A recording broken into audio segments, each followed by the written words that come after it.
Good to see everybody here today. Welcome, welcome, welcome. It is that time again. I'm just getting the last little bit of tech going here, and we should be good to go.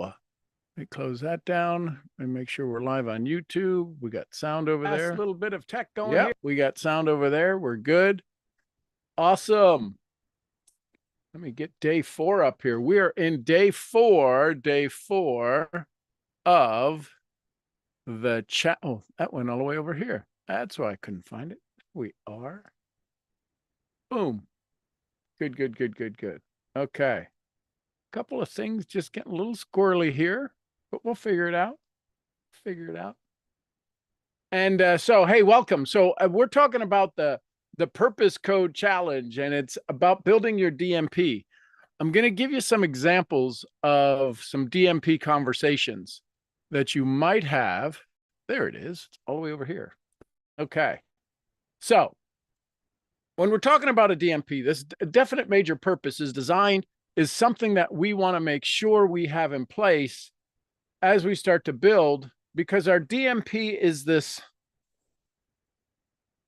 it's this frequency that we have. It's this courageous conversation that we decide to have with ourselves on a daily basis. I've been probably for the last 2 weeks, and then more and more each and every day, I'm spending an awful lot of time in the thought process of what's going on here. So when I'm out walking, when I was out with the sheep this morning, I was working on what is it that we need next? What's the thing that we need so that we don't get lost, right? Just answering some texts here that people are sending, and we're getting things squared away here.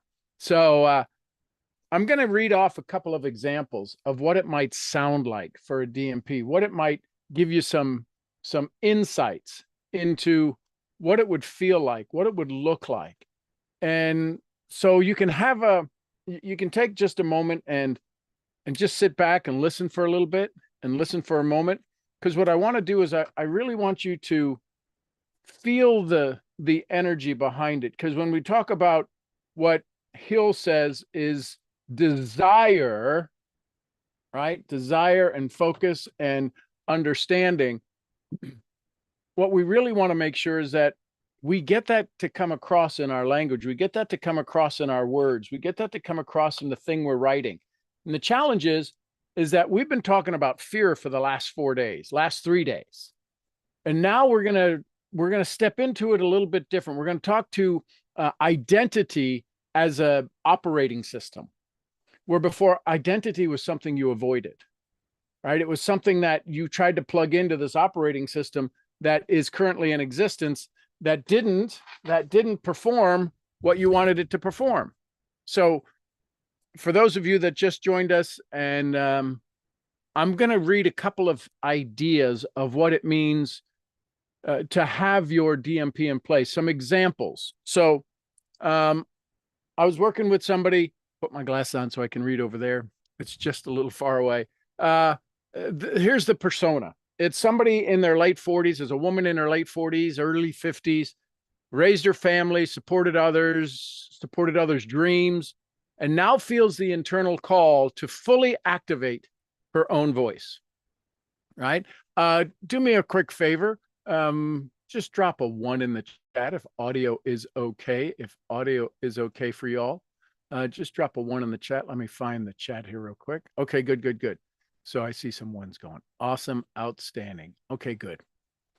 So with that being said, so here's a persona. This is a female, 40s, 50s, and has really been taking care of others, raised the kids, took care of things, and now has this calling to fully activate her own voice, fully activate her gifts, fully activate her leadership. No more playing small. And her wisdom is now currency. I want you to write that down. My wisdom is my currency. See, that's how you trade people's time for your time. Is you have to you got to pay for it. How do you pay for other people's? You're here today because of my wisdom. I'm not saying it's off the chart, off the hook, however that phrase goes. You're here because there's a wisdom that I have that you would like to have more of, right? So I don't need my glasses to see that. So that's who the woman is. So here's the DMP. The DMP is this. It can sound something like this. I move rooms with my presence and transform lives with my words. How many of you would feel something when you say that? I mean, say that. Imagine that's what you would say. You know what? You can borrow this. You can use it for yourself. Make it your own. I move rooms with my presence and transform lives with my words. That's a pretty good statement, isn't it? Isn't that something simple enough? Isn't that something big enough that whenever you walk into a room, whether it's your family, whether it's society, whether it's your team, whether it's your coworkers, I move rooms with my presence and transform lives with my words. Drop a 1 to 10. 1 is it's not good at all. 10, it's pretty darn good. For how that feels. How does that feel if you say that, if you own that? What would that feel like? This is the power of understanding the words that you can say. Now, let me read the rest of it. That's not the DMP. I'm going to give you a brief insight. Listen carefully. I am a powerful woman of clarity, wisdom, and impact. I'll share it with you here in a second. I'll say it again. Let me go through this first. So here's the DMP. Here's the succinct, the big vision. When somebody says, what do you do?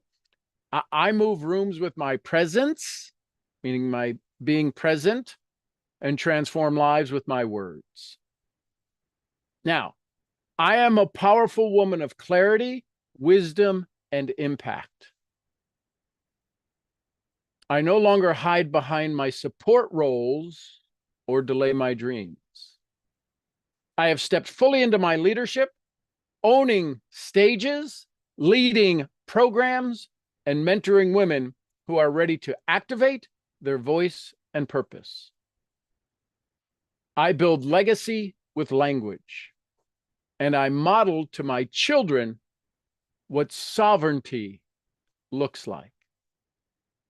I lead by living. This season is not about finding myself. It's about unleashing the woman I already am. How's that feel?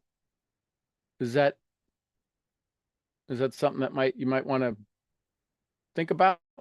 Right? I mean, and again, these are just examples of women that I've worked with where they've come up with some stuff. How do I improve? I got to figure out how to, hey, hang on, here we go. Close that. There we go. All right. Would you like to see a copy of it? Would you like me to share this? And you can take a screenshot. Yes. Okay, cool. All right. I'll do it. Hey, listen, I'm here to serve, baby. Hang on. I got to get back to my screen. Here we go. And share screens. Doom. Okay. And I have permission to share this because this was kind of version 2.0, and that was about 5 months ago, and we've come up with version 5.0, right? So we've worked on it. We've tweaked it a little bit. So I move rooms with my presence and transform lives with my words. I mean, think about that. If you think about it, you start to feel it. I am a powerful woman of clarity, wisdom, and impact. I no longer hide behind my support roles, right? Where I took care of everybody else. I was taking care of everybody else. I was the mom. I was the dad when dad was working. I was it, right? Or delay my dreams. I no longer hide behind my support roles or delay my dreams. I've stepped fully into my leadership, owning stages, leading programs, and mentoring women, right? So this is where the specificity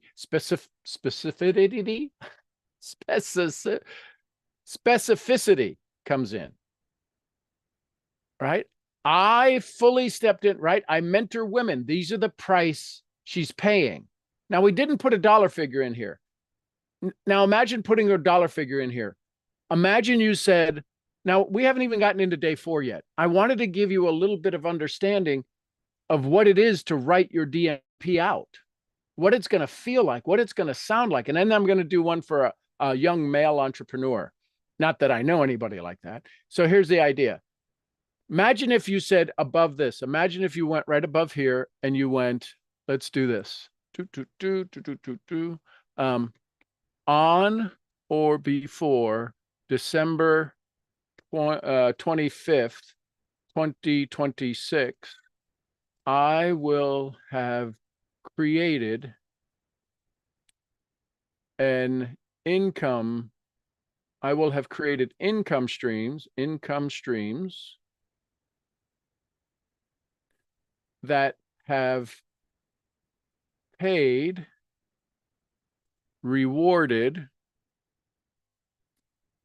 me in excess, EXCES, of, what's your dollar figure? What's your dollar figure? Where's the dollar figure? There it is. What's your dollar figure?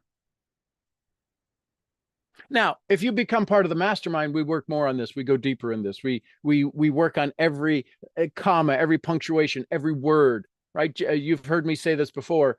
Maybe some of you haven't. Jerry Seinfeld would spend 3 hours, 4 hours trying to take a 4-word sentence to see if he could keep it as funny as in a 3-word sentence. Mark Twain said, the difference between the right word and the almost right word is the difference between lightning and a lightning bug. So you understand frequency. You understand what we've spent the last 3 days talking about. We haven't even dove in yet to day 4. So I'm a powerful woman of clarity, wisdom, and impact. I no longer hide behind my support roles or delay my dreams. This is the price you're going to pay. You are now going to have courage. You're going to step out. You're going to adjust your frequency. I've stepped fully, right? That's a key word. I've stepped into my leadership. No, I stepped fully. That's a signal change. That's a signal change. That's an identity change. Not you were hiding before. Now you're going to step fully in. That means you're going to have to become someone different. Owning stages, not on stages. See the difference? Drop a 1 if you see the difference. Drop a 1 if I'm doing a decent job at explaining this. Owning stages, leading programs, and mentoring women. Those are actions, right? When you have ing, gerunds, I think that's the gerund form of a word. I don't know grammar, right?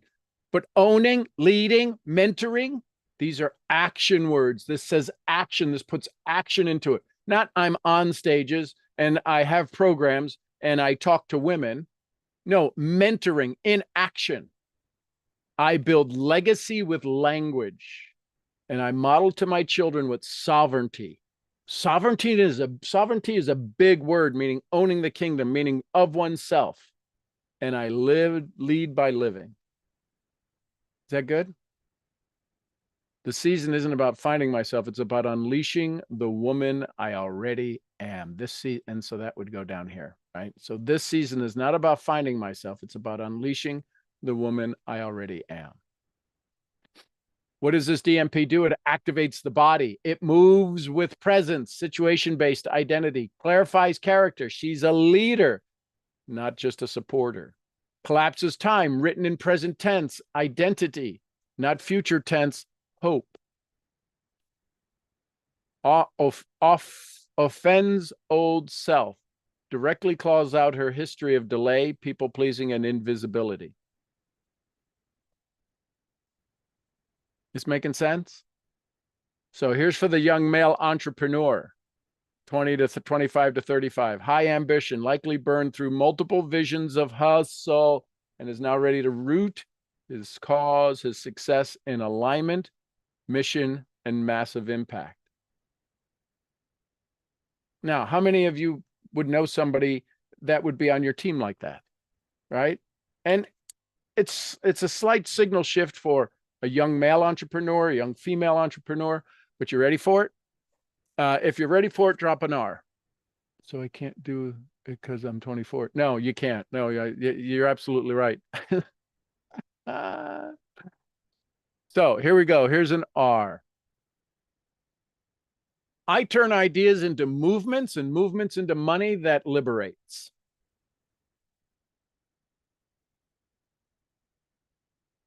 I am a signal-driven entrepreneur who leads with precision and scales with purpose.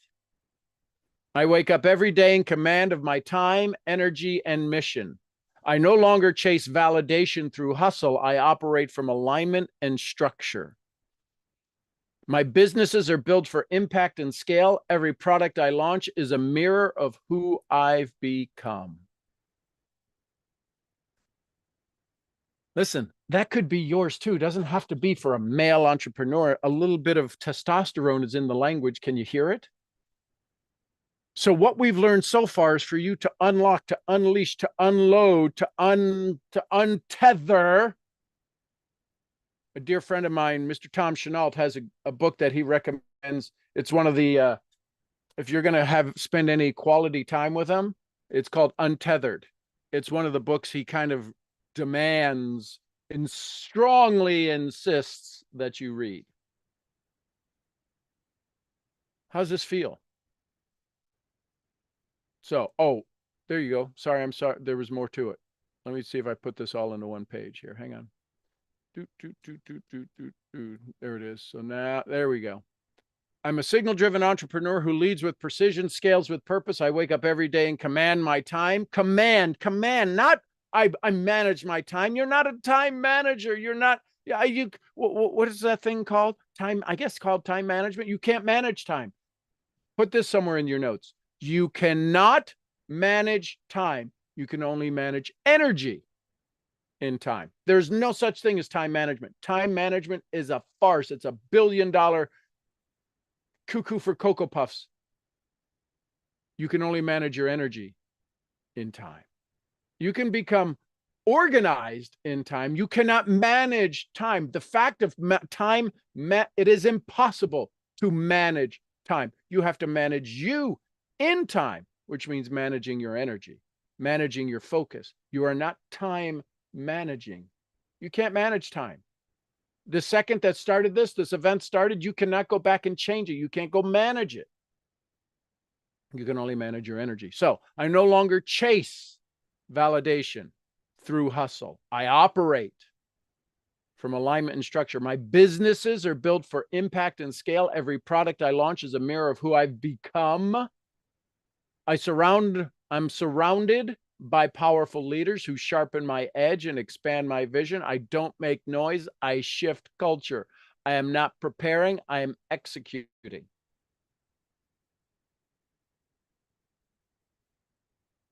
Drop an F in the chat if that feels like fire to you. You can use these. This is what happens. How many of you feel this excitement, feel this energy, feel this joy when you're starting to read this stuff, hear this stuff? This is what happens. This is why the boring becomes brilliance. Your goal is to help people deal with the boring poverty of their life, to turn the same moments into the brilliance of creation. Here's what this does. It activates the nervous systems, turns ideas into movements, hits identity and scale, clarifies character, not just a grinder. That's still rise and grind, rise and grind. What are you, a piece of meat? What are you, making sausage? He's a builder of systems, builder of signal and social shifts. Does that make sense now? The feeling you were having this morning, talking to a particular individual, the feeling you were having this morning about them just not in the, so you're creating a social shift. That's what your presence is doing. It's creating a social shift of those around, and some may not get the shift. Feel that? So collapses time. No prepping. He is the executor. You are the executor. Executing the old story, executing it, taking it out, slashing the axe, and executing, performance of the new activity. Offends the old self, ditches hustle, validation, addiction, and vagueness. Good stuff, isn't it? Y'all got screenshots of this? Hi, everybody. Is that good? Does that help? Drop an H if that helps. Because tomorrow we're going to spend a little bit more. We're going to spend actually a lot of more time. A lot of more time. Is that? I think that's grammatically correct. Hey, you don't have to be good to be great. You just gotta be great, and good sometimes shows up. So take a big breath, shake it off, shake it off. Anyone want to share an aha that they got? DMP, listen carefully. DMP does not list goals. DMP declares identity. So write that down. DMP =/ through it, goals. DMP equals identity. When people, well, what do I write? You know why people have such a hard time writing a DMP? Is because they have to shift, transform. They have to crush, kill, choke to death their old identity. And in doing so, your DMP reveals, gives you access, pushes you to the boundaries where you can finally see and look through the window to who you're becoming.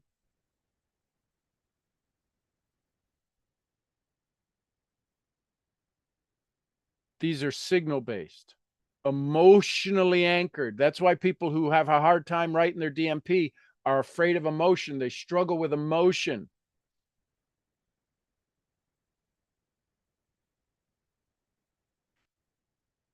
These are behavior informing conversations you have with yourself. That's what the DMP is. It's behavior informing, right?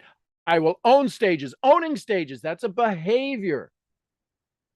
Right? I'm going to go back up to signal. I wake up every morning in command of my time. That's behavior, right? DMP, DMP, DMP. I equals identity. DMP equals behavior informing. You have to remind yourself how to behave. Did your mom ever drop an M in the chat if your mom ever tried to reminded you how to behave before you went to an event, to church? Drop an M in the chat if you ever had to be reminded. Here's the thing. When putting your DMP in place, and when you look at your DMP and read your DMP, it's going to ask you, you're going to wind up asking yourself, does my calendar reflect this? Am I tolerating relationships and routines that contradict this?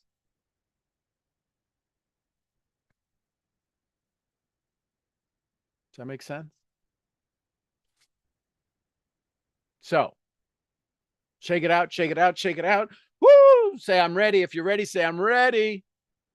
Is the question still available? Which question? Oh, to unmute. Oh, yeah. To unmute. Yes. What do I do here? I think I need to go over here. Participantes. Where's my participant list? There it is. And AJ's got his hand up. Yep. Allowed to talk.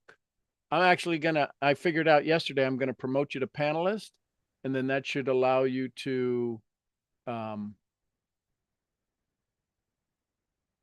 he had to exit and rejoin. So I had to rejoin. Yeah. Okay, sorry. This is good now. This is okay now. Okay. Can you hear me now? Just good. Yep. And you can turn on your camera, I think, if you want to too. If you don't have to. In the office currently, so that would Okay, be kind good. of Go to difficult. the office. All right. So questions, comments. Anyhow, so the question was, okay, so this DMP, what I was thinking and what got downloaded to me was, do I write out a scripture of how I want to live, right? Some call that perfect life, some call that dream life, whatever, right? Yep. And then out of that raw material, I compile, let's say, a paragraph or two that's actually the DMP. Yep. And then the details are in another scripture. Is that correct? Yes. Now, remember, this is your DMP is typically for a 12-month period. Yes. So on or before December 31st, 2026, my goal is to have created this. My perfect day would be, right? And then there's your 5 pillars that we're walking through, 6 if there's faith involved. Right? So how do you wake up? I wake up, take care of my body. When you start to do your calendar, when you have your DMP, it'll be body, mind, family, finance, or society. Right? It'll be $sign. And when you put stuff in your calendar, you will identify it. If it's a meeting for your body, mind, family, society, right? You have this higher calling to where do you spend your time? Meeting with friends, going out, having a drink is society. It's not finance, unless you're going to talk business. You can weave that stuff in. So now you start to have these, if it doesn't fall into one of those 5, if it's not going to serve you in one of those 5, if you're not going to make one of those 5 areas better for you and those who you're going to meet with, it doesn't get on your calendar. It's not part of your ideal day. Does that help? All right. Thank you. You're welcome. We're gonna do this on the one-on-ones. Are going to be very interesting after this, I think. Isn't it going to be fun? Yeah. With the prompts, with this. Now, this is a brand new idea, a brand new definition of how you write out your DMP. So Well, that's going to be very interesting. And so last year at the live event, this is a 12 module series. It's a 250 page workbook that I created called the Life Navigator series. This is where you take 13 areas of your life and work on them. So this is going to be part of what, for those who are part of the mastermind in 2026, again, we're going to dive really deep into the Life Navigator series. This is a $4,000 program by itself.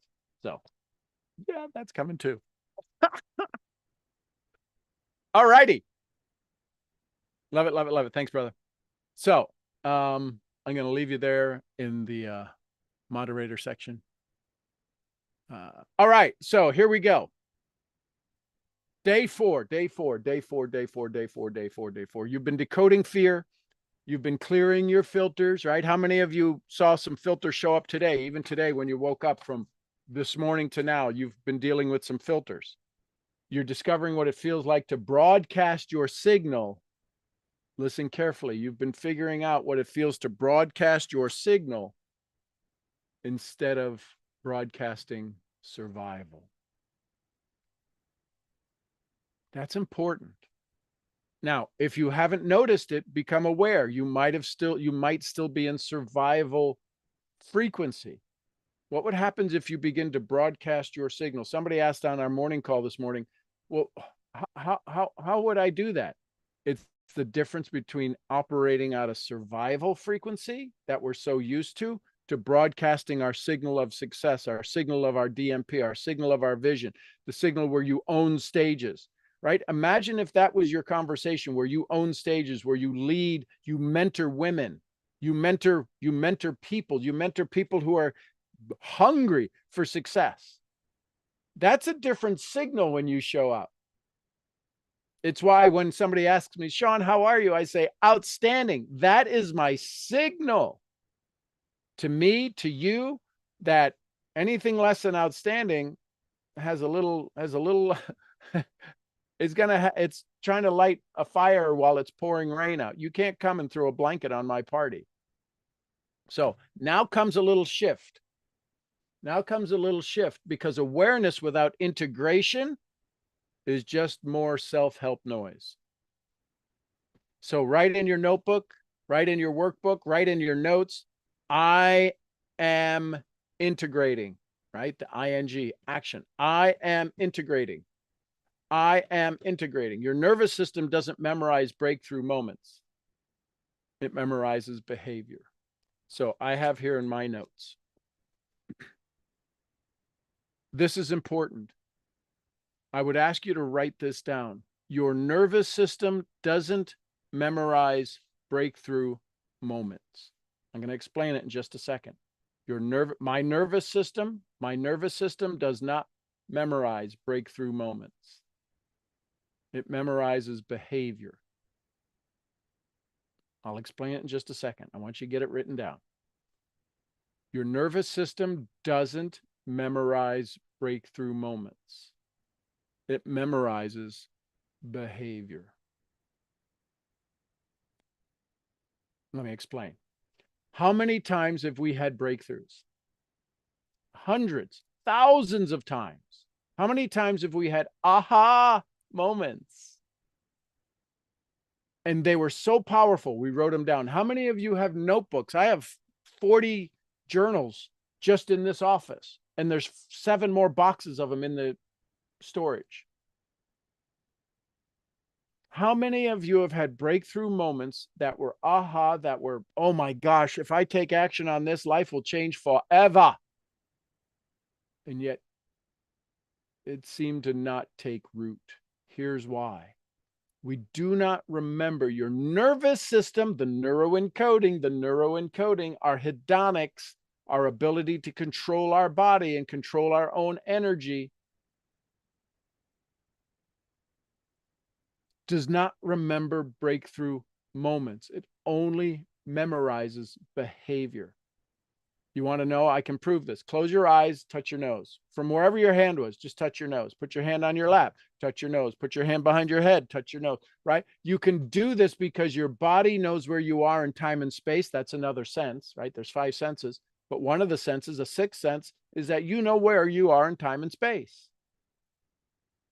You know where you are dimensionally in space, because you have memorized a frequency. Now, if I take you and put you in my office, you're not going to be 100% sure where you are in space. Does that make sense? Because you haven't memorized this. If you can get up and walk pretty much without banging a shin or drawing blood to your bathroom in the middle of the pitch dark, you know what to look for. You know what to expect. You know, if you bump into, oh, that's the chair. I know where I'm at now.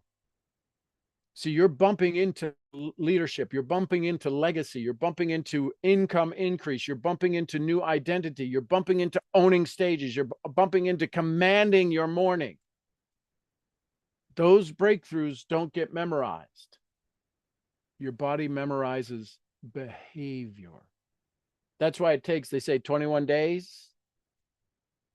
21 days to form a habit, 21 days to become aware of the habit. It takes 18 months to get it into your system. So today we step up, we step forward into identity formation. Write that down. Today's conversation, frequency as an identity, operating signal is your operating system. We're stepping into identity formation. And the rules are changing. What? I just got used to the rules. You no longer get inspired.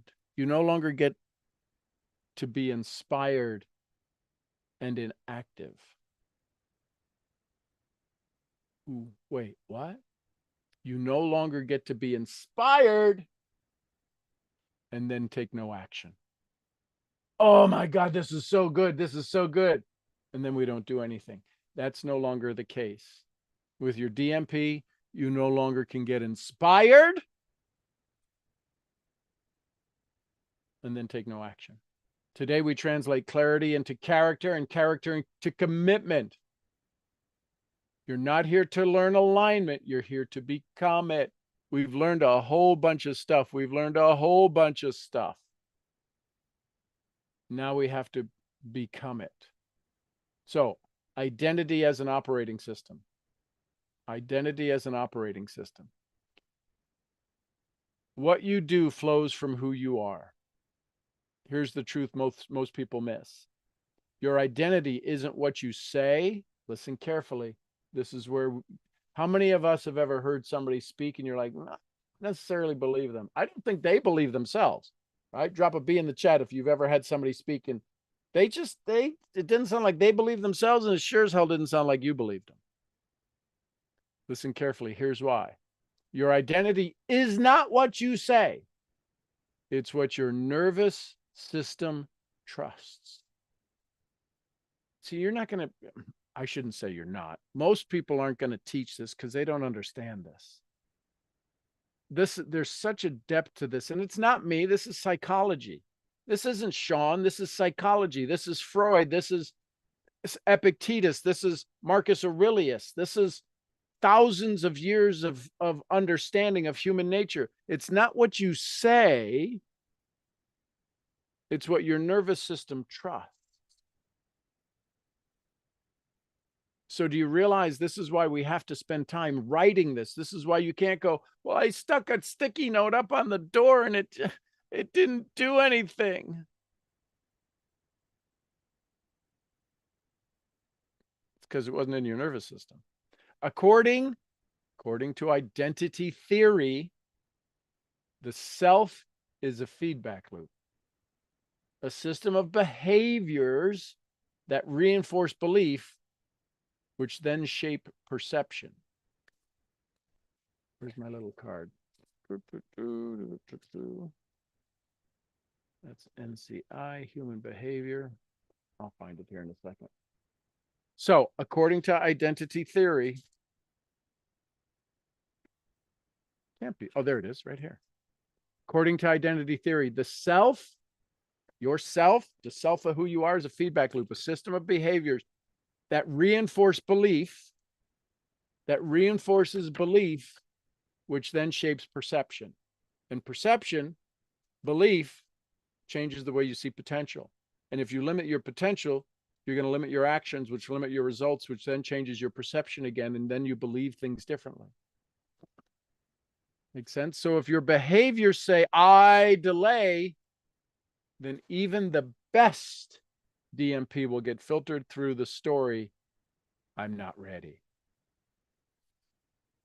How many of you are understanding every prospect who has thrown up the protection lever of no time, no money, I'll get back to you, every objection, every protection they've used that said, I'm not ready. Got no money, I'm not ready. Got no time, I'm not ready. Do it next week, I'm not ready. The I'm not ready is what you are fighting against, which is because their belief is they're not good enough to do this.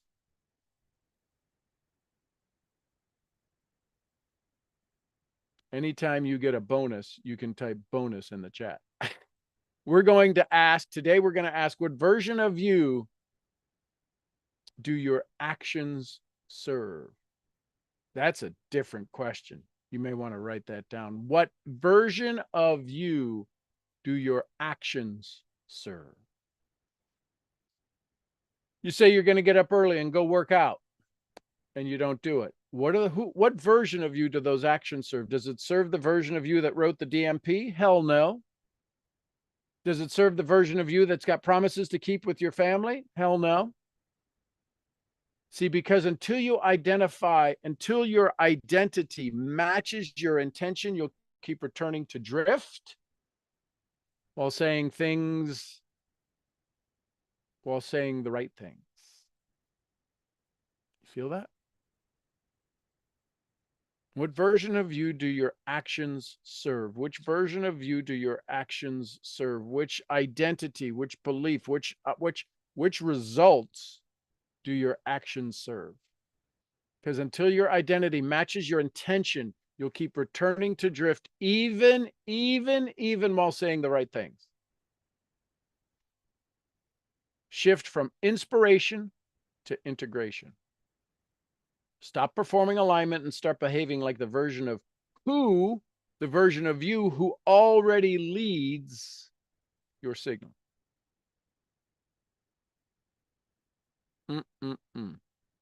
So here's peak one. Here's section one. Identity does not equal sign slash through it, does not equal sign slash through it, equal sign circle, right? Does not equal intention. Identity, inspiration into integration. The shift from inspiration into integration.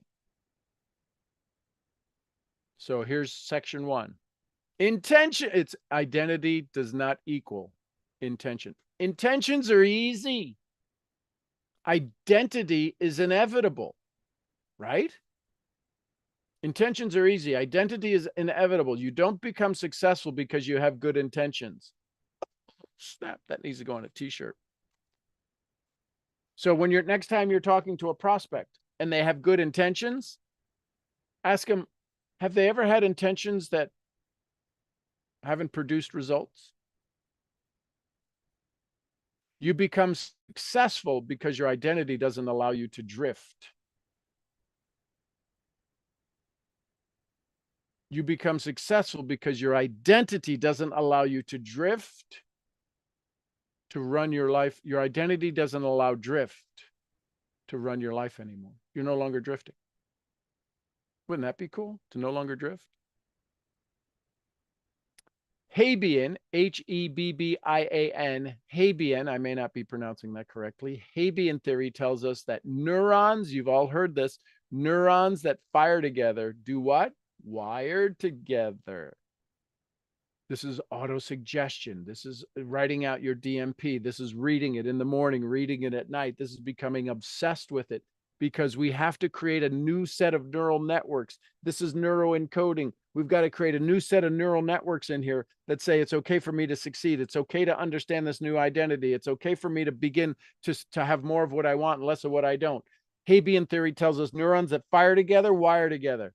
Every time you take action in alignment with your DMP, even a small one, you cast a vote for the version of you that owns that future.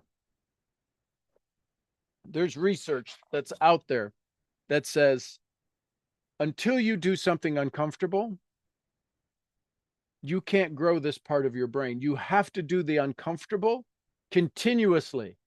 Continuously, you have to do the uncomfortable continuously in order to grow this backbone to own the identity of the vision that you see.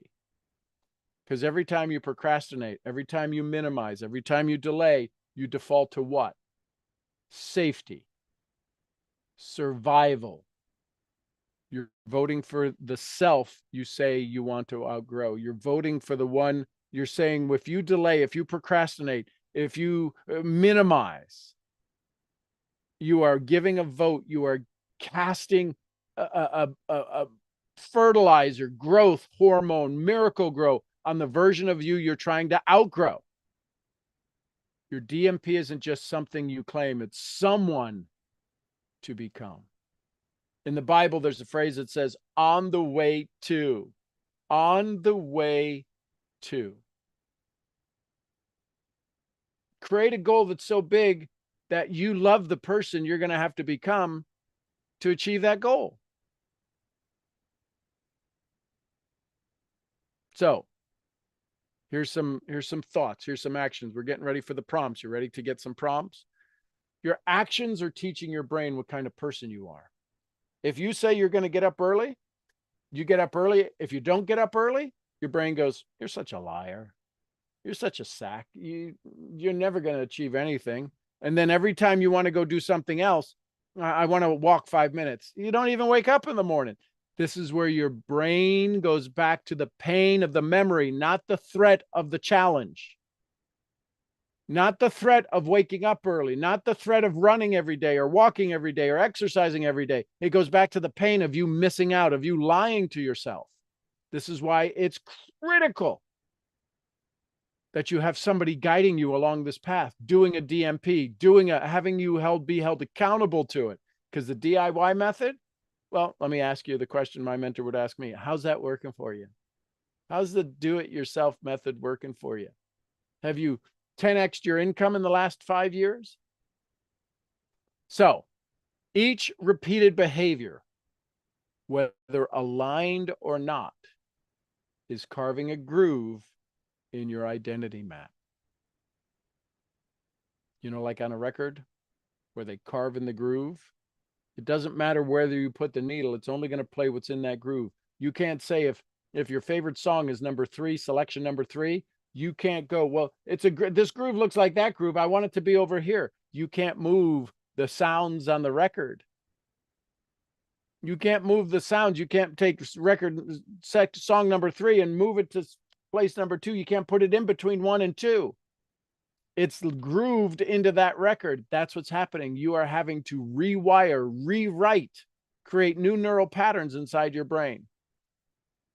So Ready for some prompts? Drop a P in the chat. If you're ready for some prompts, drop a P in the chat. We'll get you some prompts on this idea of identity. All right. So here we go. Share screen. And again, take a screenshot, but please, please go back. There's 100 questions here. I don't know. We got 20 questions times 5. Yeah, there's probably 100 questions here to work on. And they're all designed for you to have more of what you want. So here's a reflective prompt. What intention have I been declaring without consistent action? Is it getting up early? Is it drinking water, enough hydrating daily? Is it doing stretching every day? Mine is stretching. I have a fascinating time keeping my stretching routine in place. I'm getting better at it. Every day, getting better at it. I forget I can just hang over in the shower and stretch my back. What intention have you been declaring without consistent action? What identity does my current behavior actually reinforce? I'm going to hide behind this little heart here because I love you. I don't want to have to look at you. What identity does my current behavior actually reinforce? See, if you answer that, now you've got a roadmap to say, okay, I can do better. What does my calendar say I value most? Is it empty? Oh, snap. Is it filled with what? Is it filled with busy? Imagine if you had to put down everything you did today so far. Would you like what you saw on your calendar? When I make decisions from my DMP self, I ...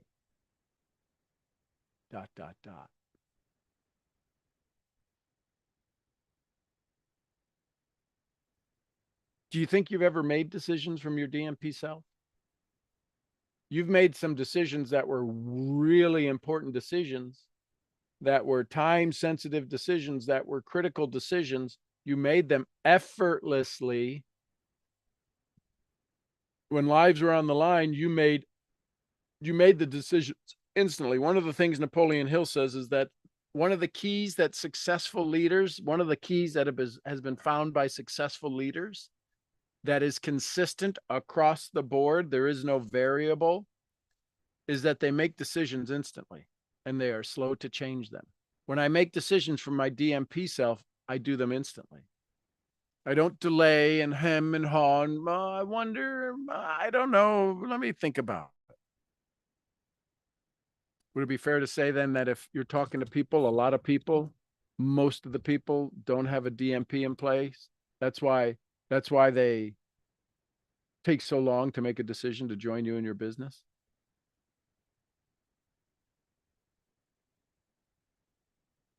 What belief must die in order for my identity to lead? What belief must die in order for my identity to lead? If my habits are casting votes, what version of me is getting elected daily? Eesh. Ouch. Listen, I the reason I put these questions in here is because I got to ask myself these questions regularly. These don't go away. Because if you're stepping into this new identity, if you're stepping into this person you've become, when you expand into that area, if this is everything you know, and then all of a sudden you're going to expand into your DMP, what you know is inside the circle. What you don't know is outside the circle. And there's a barrier, there's a buffer, there's a line in between of what you know and what you don't know, right? It's unconsciousness. It's unawareness. And in that line, when you expand, when you become more of the person you want to become, you've just increased the surface area, the amount of information that you now know you don't know. And we get lost in that and we go off on tangents, right? It's why if I wanted to lose weight, I bought the push-up bar. I forget what the guy's name is, but when you push down, the arms go out, and you push up, and the arms, you bring the arms, the hands in, and they go out, and the hand is because I've never used it twice. I used it once.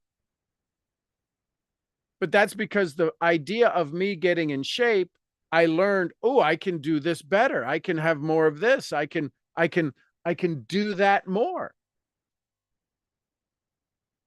That makes sense?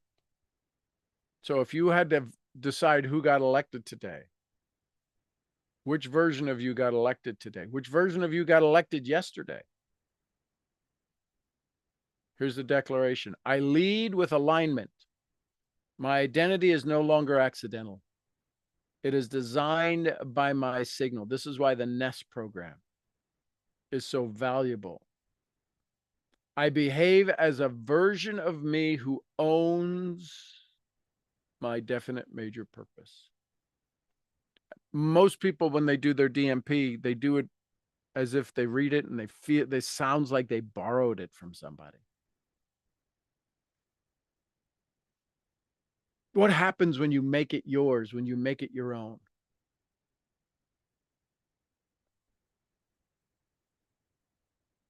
Good stuff.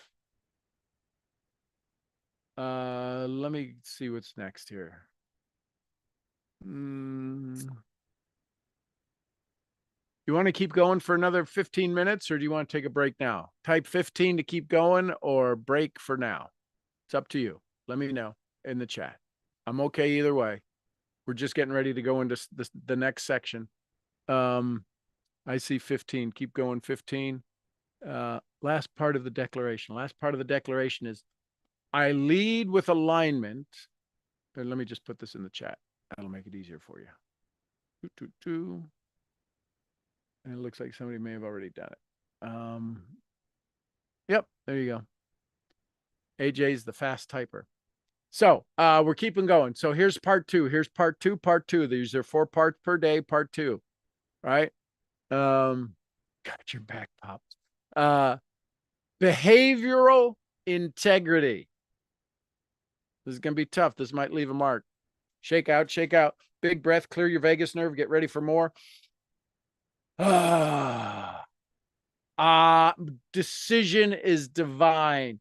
Decision is divine. You are a divine, you are a miracle. Let's get honest. Let's get honest. Let's get honest. Drop an H. Don't see it. Oh, I'm sorry. Hang on. Let me host it. Let me push this to everyone. Yes. Let me send it to everyone. Here we go. Let me know if you can see this now, Diane. That's copied from AJ. So it's probably spelled right. So you know I didn't do it. I forgot it's only coming to the post. Okay, coming to the panelists. So drop an H in the chat if it's okay if we throw a little heat your way, a little honesty your way. What are you talking about? I keep getting whacked all the every paragraph you say. Here we go. You are, write this down. I am not what I believe. What? I am not what I believe. Here's the rest of it. There's part 2 to it. I am not what I believe. I am what I constantly, I am what I consistently behave. You can use either one of those words or both of them. I am not what I believe. I am what I consistently behave. Oh, snap. The alignment gap for most people, the alignment gap most people feel isn't lack of clarity. I mean, seriously, you write down you want $200,000, $250,000, $250,000, $335.85. You want a number. You want it by when, right? You want it by December 25th, December 31st, 2026. You're going to do your TikToks. You're going to do your Instagram. You're going to reach out to 10 people a day. You're not really lacking clarity. It's from lack of behavioral integrity. Write that down. Behavioral integrity. That's the name of this section. Behavioral integrity. Behavioral psychology shows us that people form identity from repeated behavior, not intention. Let me tell you a story. In a workbook, in a book I remember reading, they talked about Machine Gun Kelly. This was a guy who has been known to take machine guns. He's in the 1900s, the early 1900s, and they had him in a studio apartment in New York, and they had him to where he couldn't get out, and the police had him surrounded. And he wrote this note saying, "I don't know why people want to hurt me. I'm not a bad guy." Machine Gun Kelly murdered bunches of people by shooting them with machine guns. Behavioral psychology shows us that people form identity from repeated behavior. Let me give you this example. It's called building up tolerance. At first, robbing somebody appalls you. It reeks in your core. Yet when you're part of a gang and you might be a little scared or timid in the beginning, you're going to rob somebody, and then you go from robbing somebody, stealing their iPhone, to holding them at gunpoint. You now carry a gun, and you're scared with the first time you carry a gun, and you're like, I do, and then all of a sudden you carry the gun, and you understand what I'm saying? Drop a Y in the chat for yes. Is that this repeated behavior, when you understand that you can go from this to this extreme, it doesn't happen instantly. It happens over time. You have gotten exactly where you are based upon the behaviors you have produced, you have habitually performed, that has produced the identity you are currently stuck in. So if you keep saying, "This year I lead," but your systems, your schedule, your social circles reflect survival mode, your brain creates dissidence. And dissidence becomes drift. It's one of the greatest ways to mass control a society, is to create cognitive dissidence. You should be doing stuff, and then don't give them the way to do the stuff. Right? We teach people how to fish, but we give people fish. We don't teach them how to fish. Right now, some of the things that are happening in the US is some people are going to have to learn how to fish, and they ain't happy. They're going to have to learn how to eat. They ain't happy. They're going to have to learn how to take care of themselves. They ain't happy. I can promise you this. Most people don't know how to grow a tomato. So if you say, "This year I lead, this year I win, this year I grow, this year I succeed, this year I fill in the blank," yet your systems, your schedule, your social circles, it reflects survival mode, and your brain creates dissidence. And dissidence becomes drift. Behavioral integrity means your outer life reflects your inner commitments, not performance. Not how busy you are, not how perfect you do it. It responds to you committing. You say you're going to wake up early, you wake up early. Doesn't mean you got to be jumping in joy and loving it. You just wake up early. You put your feet on the bed. When the alarm goes off, you do not hit snooze. You make this inner commitment, and all of a sudden you wake up, and you wake up before the alarm clock, because that becomes your inner commitment. The reason we have such dissidence, the reason we have such drift, is because we say we're going to do something, and on the outside it looks good. We post it on the internet. We write our goals. We put sticky notes everywhere. We tell everybody we're going to do it. Get out of their ears and into their eyes. Get out of your own ears and into your own eyes, and show the results. It's called congruence. Write that down. Congruence. Maybe that goes in part of your DMP. I am commanding my morning, and I am congruent in my thoughts and in my actions. Ooh, snaps.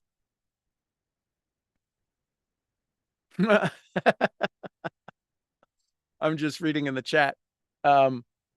Is it okay if I shared that with everybody? AJ, drop a 1 in the chat if it's okay, or okay if I can share that with everybody, because that just comes to me. Sure, that's all right. Yeah. Okay. So this just happened with AJ. But you tell him the backstory. Oh no, you what's the backstory? Tell him. Okay, you're putting me on the spot over here. No, you don't have to, Uh, or I can tell it. I'm kidding. I'm kidding. So, long story short, when I was at the ranch, me and Sean spent a week together, and we were talking about some stuff. And a part of my future idea was to be this person on stage, not as a motivational speaker, but as a sales coach. Um, backstory from that was that I had a certain idea of how my immigration to the United States was going to happen, and the whole process and the whole thing. And then he laughed it out of me. We were at the Mexican place in Clinton, Arkansas, and he just started laughing at my face. And I was like, okay, what? So he proceeds to tell me that a person with my potential, age, skill set, etc., has no business doing stupid stuff like that. And he asked me what I want to do, and I said, well, I think I could teach people sales because I'm good at sales, and I think I can transfer knowledge in a good way.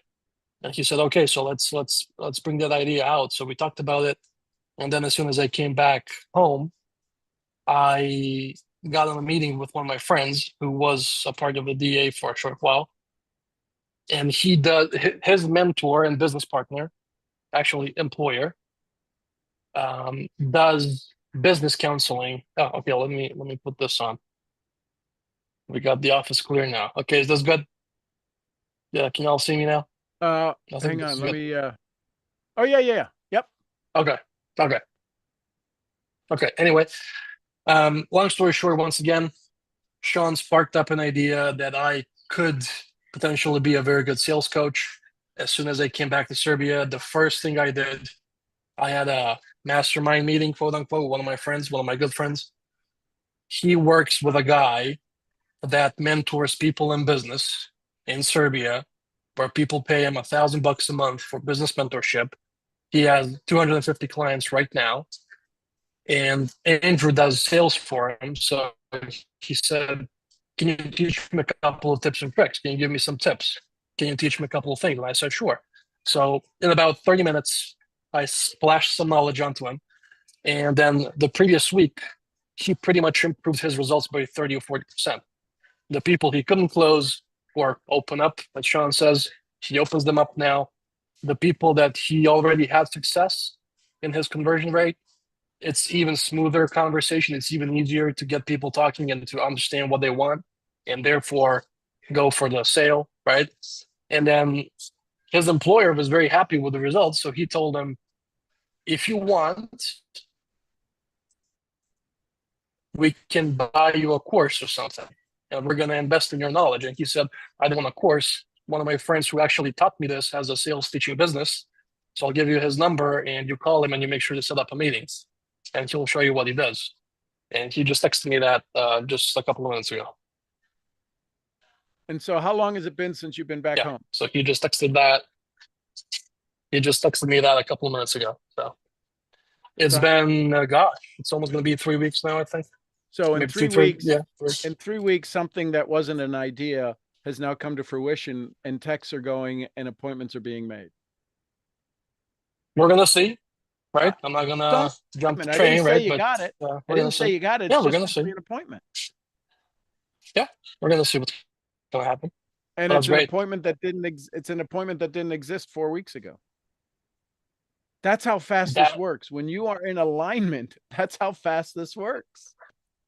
not just the appointment. I mean, not even the idea of me doing something like that. Because remember, I was, I've been meaning to ask Los Locos if they hire a dishwasher for $11 an hour. For $11 an hour. Yeah, that's good. Well, anyway, thank you. I just wanted to share that Love it, real love it, quick. love it. Thank you. And so the reason that, listen, AJ happens to be an amazing student, an incredible teacher and instructor, and I'm blessed that I get to work with him. And what's so fun about this is that he's actually implementing it. And it's not a surprise to me. It's a surprise when I suggest it because it's such a diversion of what we think we should do. It was, listen, many of you are operating out of congruency. You are not being congruent with who you say you are, who you want to become, and what you're capable of becoming. And that's what we're going to do. That's what the DMP does, is it allows you to have congruence. Today, we explore the difference between performing your purpose, performing it, and living it. So with that, we're going to take a 15-minute break. We'll take a 5-minute break. 5-minute break. Do your bathroom. What do they call it? Your body break, your potty break, and get some water. And we'll be back in 5 minutes, and we'll go through some stuff. So, and if you have some ahas and some ideas and some things are happening and breaking through for you, let me know, and we'll come back and we'll do that conversation as well before we get started in the second half. So thanks for being here. Let's get started. Let me find the 5-minute timer. 5-minute timer should be already in the system. 5-minute timer. There we go. Timer on Google. Let's find a nice one. Ooh, there's the nice one. And we'll be back here in just a little bit. See you in 5 minutes. Thanks, everybody. Actually, let me do this. This is so awesome. My mic's still hot. I got a hot mic. Hot mic. Love you guys.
We had alarm and everything.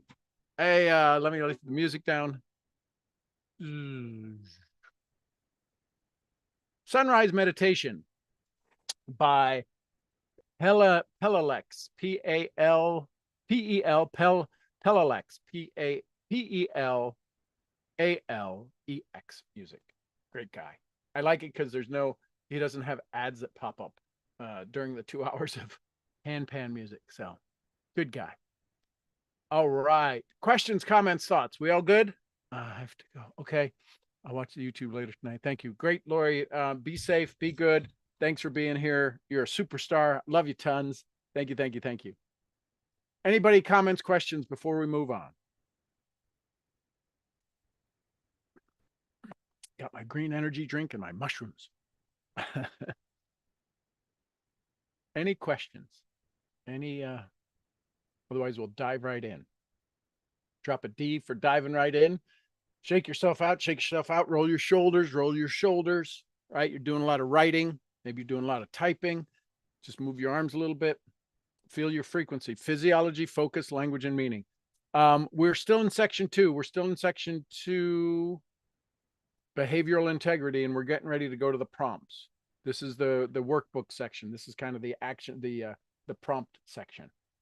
So let me get the reflective prompts down into one page so that they're easier to see.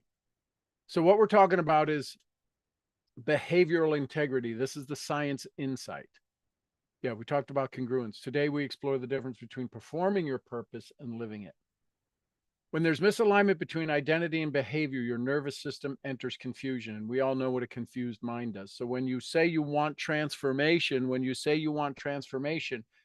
your body experiences only delay.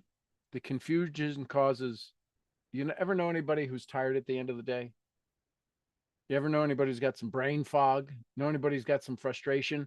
When you say you want transformation, but your body only experiences delay, the confusion causes fatigue. The confusion causes fog. The confusion causes frustration. Behavioral integrity closes the gap. Write that down. Behavioral integrity closes the gap. Behavioral integrity closes the gap by anchoring action in alignment. Behavioral integrity closes the gap by anchoring action into alignment. Here's the thing. You've heard me say this. Now maybe it makes a little more sense.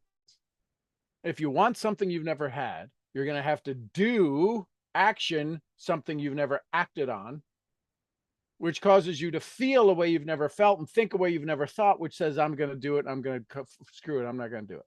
I'm going to do delay. Delay is a lot safer. Delay is a lot easier.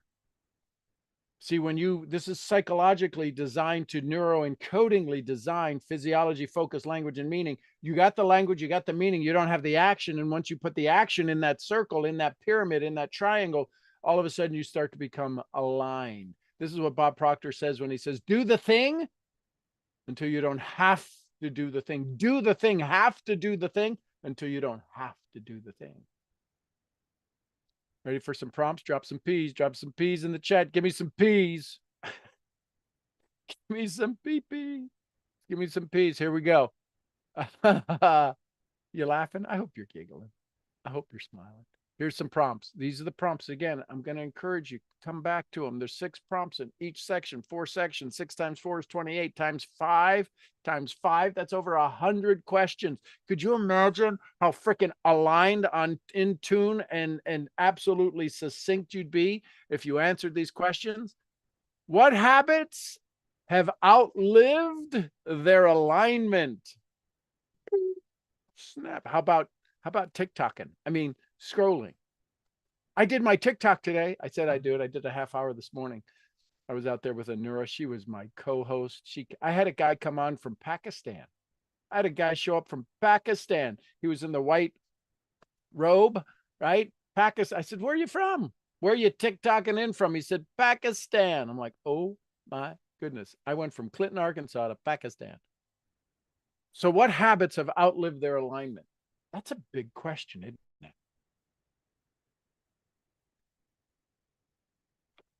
so good. What habits have outlived their alignment? Does getting up late outlive your alignment? Does not working out not live your alignment? Does not cooking for yourself not live your alignment? Just asking. These are questions you got to ask yourself. What behavior would validate your identity? Would validate the identity I've been trying to embody? For me, stretching. Putting it on I don't really operate off of a calendar. I'm more of a, I have things that are, there's things that are scheduled. I operate off of a schedule. I don't necessarily operate off of a calendar because I'm in the now. So my calendar is always now. So if you call me and say, can I talk to you? The chances are you could talk to me now. If you set an appointment, many of you know, if you set an appointment with me for more than 24 hours out, I'm probably going to miss it. Why? Because it's important for me to talk to you. It's important for you to remind me to talk to you. I understand what I'm good at. So when I look at my last 7 days, what do I see myself rehearsing? Oh, snap. These are good questions, aren't they? Aren't they good prompts? They're good prompts.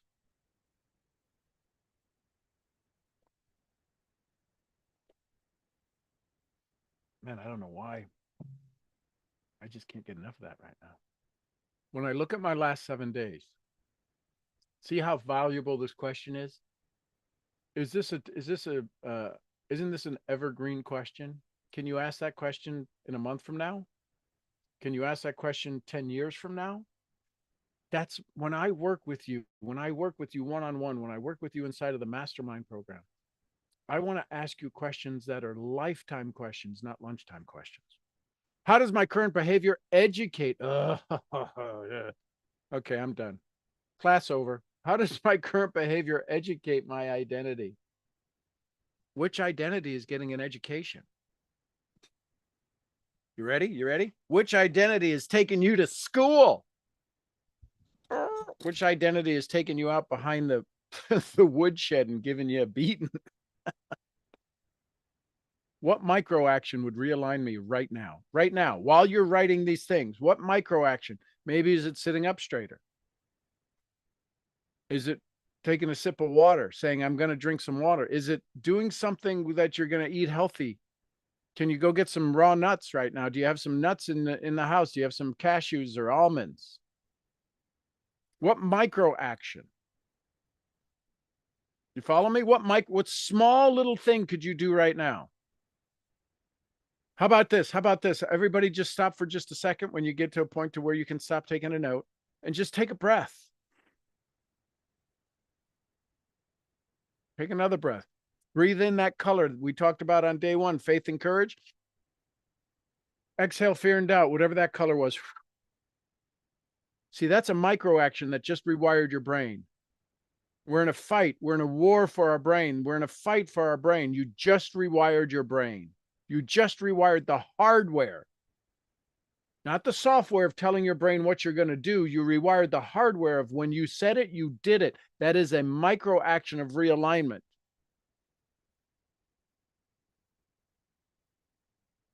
That was just breathing was a micro action of realignment. Drop a B if that's a bonus.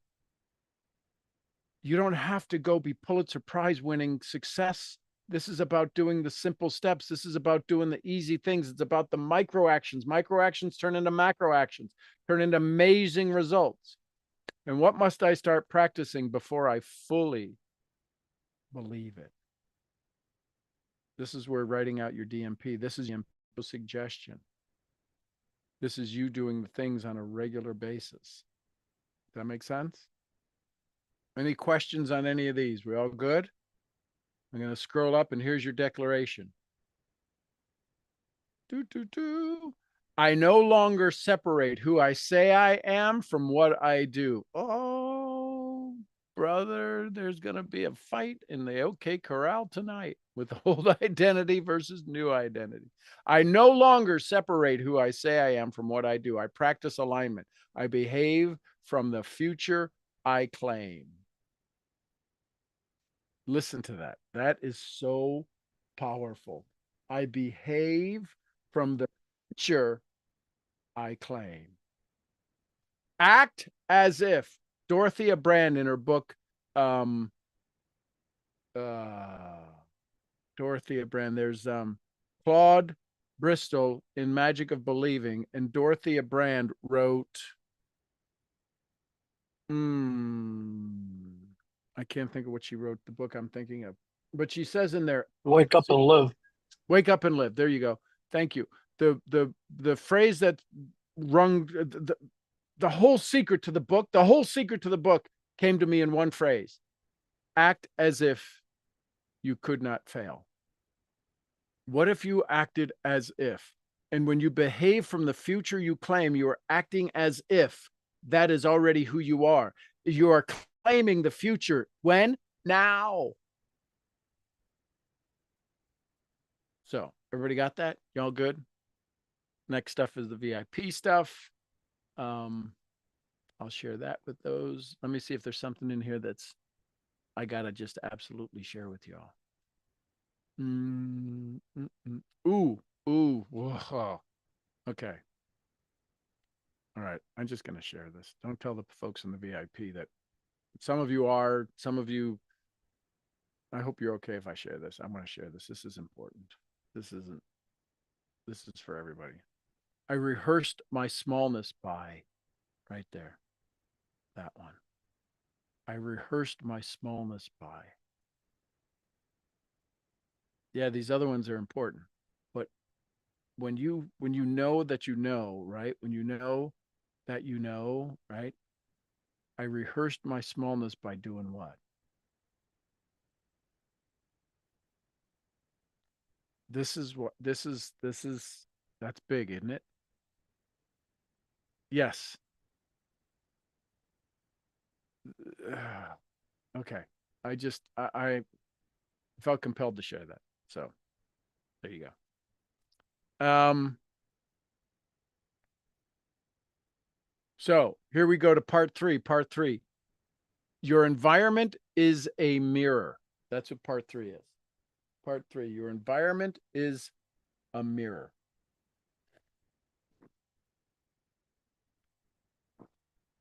Let's look around, not inward. Let's look around because your environment speaks louder than your affirmations. You always return to the identity your environment rewards. Oh, man.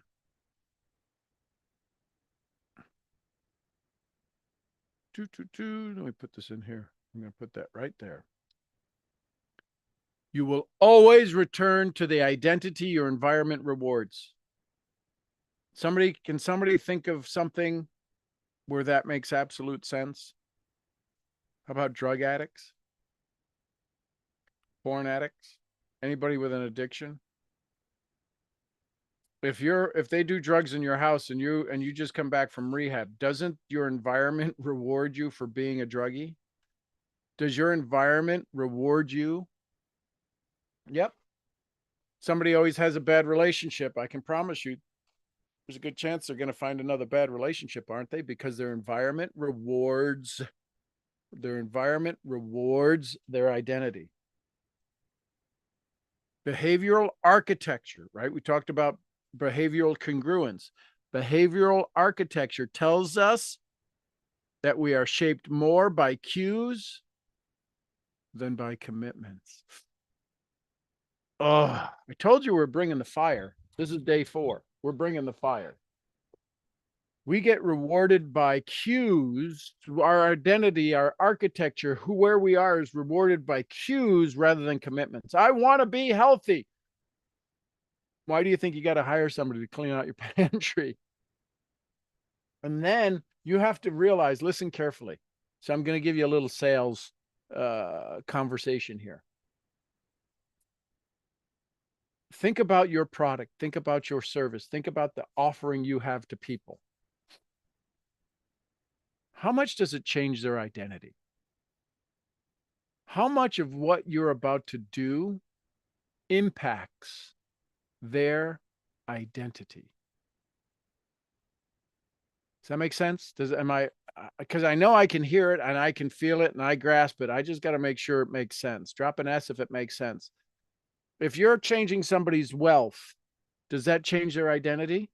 If you're changing somebody's health, does that change their identity? If you're changing somebody's relationship, does that change their identity? If you're changing somebody's body, somebody's society, does that change their identity? How much, on a scale of 1 to 100, how much of what you are about to do, what you are asking them to do, is going to influence their identity? You follow me? It could be 20 out of 100. It could be 80 out of 100. The goal is it should be 100 out of 100 at some point. Does that make sense? And I'm talking to you as a salesperson because behavioral architecture tells us that we are shaped more by cues than by commitments. Somebody commits to you to join your business, they go home to the cues of their environment where that commitment doesn't exist. Does this make sense? This is why your signal has to be so strong. Your signal has to be the bridge. When they go home, they can take their signal, your signal with you, your signal with them, so they know how to stay on the bridge, on the path to use your products or services. That makes sense? That right there is $1 million secret. It's truly $1 million secret. If you can teach that to your organizations, right? This is where I talk about, right? Clarify, qualify, create expectation. Some of you have heard that training. The creating expectation is them taking your signal home with them, your signal home with them, so they can stay on the path to arrive at the expectation. Same thing holds true for you. Let's take it back to you. Let's bring it back into you. This means that your calendar, your people, your social inputs, your work rhythm, these are neutral. These aren't neutral. They're mirrors.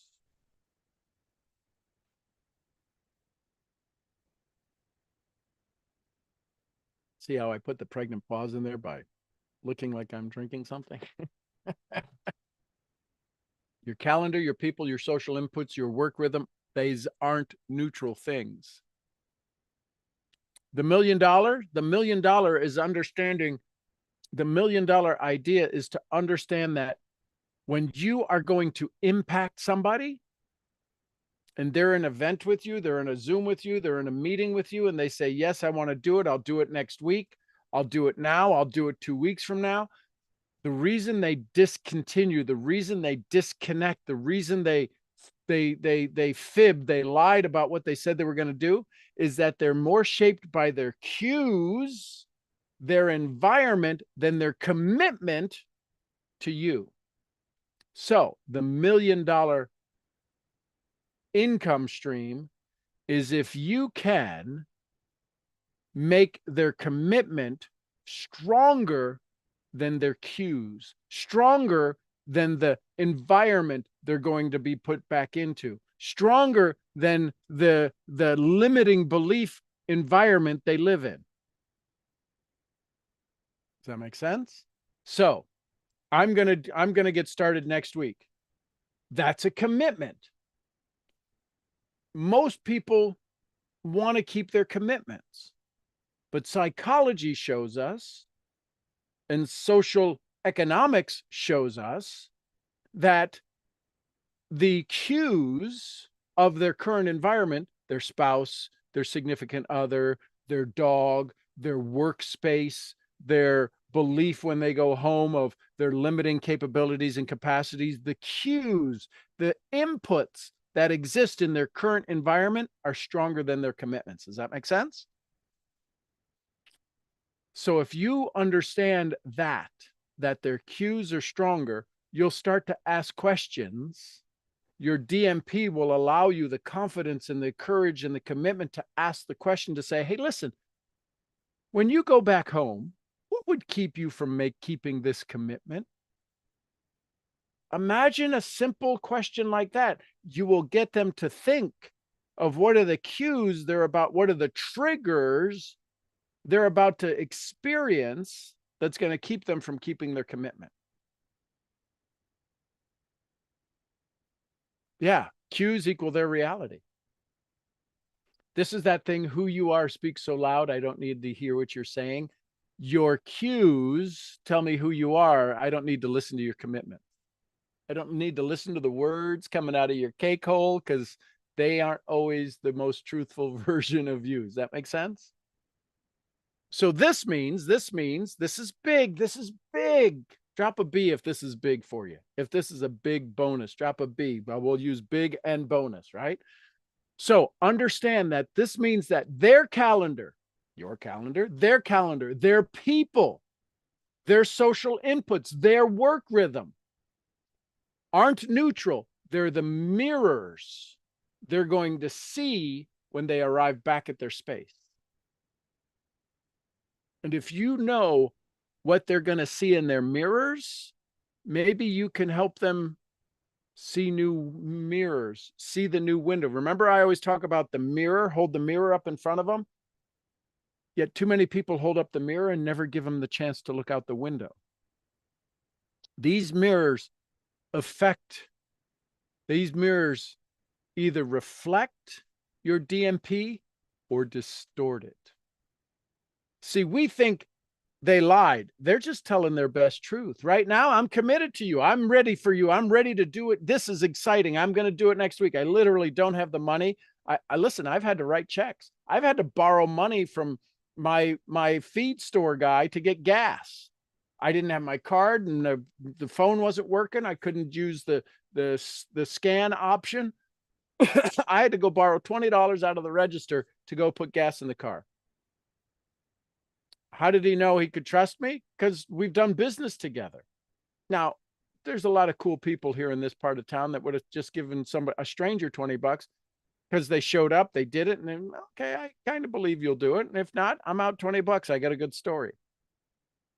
My point is that when they make a commitment, you have to realize they're going to go back to an environment that you're not in.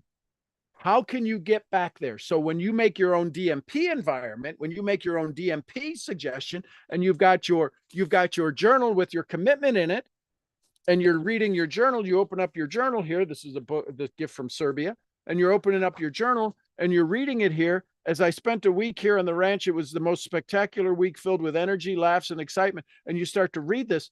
What are the cues when you start to look around that you're not the successful person that you say you are in your book, that you say you are in your DMP? That was Dr. Freud Valabi. So when you say you're going to be rich, you're going to be 30 pounds lighter, you're going to be 7 feet taller, you got to look at your environment and say, these don't reflect it. I need to shift some things around it. If your environment influences you too much, it's going to be overwhelming for the commitment you made. So the cues wind up driving you. Does that make sense? If you surround yourself with people who normalize indecision, this is the thing, who joke about quitting, who delay and defend it, your nervous system learns that signal is unsafe. If you surround yourself with people who normalize indecision, who joke about quitting, who delay and defend average, your DMP doesn't seem like it's possible. So your nervous system learns that the DMP signal is unsafe. Does that make sense? Right? The mirrors that are around you, your social inputs, your work environment, the physical environment around you, these aren't neutral. They are mirrors. And these mirrors either reflect your DMP or distort it. And if you hang around people, right, you tell them your DMP, and these people, what are you, stupid? What are you, crazy? They normalize indecision. What do you want? I don't know. And they're constantly, you hang around people who, I don't know, who joke about quitting. Yeah, right. Okay, I'll do that tomorrow. I'll get it tomorrow. Or delay or defend average or poverty. They defend poverty. Your nervous system learns that your DMP signal is unsafe. And you wonder why you struggle. How do I make my DMP safe? You have to rewire it. You have to say it. You have to get yourself into a frequency. You have to change your environment. You have to have your touchstones. You have to have these things. You have to have your journals. This was a gift to me from a dear friend in Serbia. You got to have your books. You got to have your different things that are around you. You got to have your little keys, your little gold card in your wallet. You have to control your environment. If you build your environment that reinforces your DMP, the system starts recognizing your purpose as safe. Listen carefully. Listen carefully. Write this down. I'm going to put it in the chat. I'm going to put it in the chat. That's how important this is.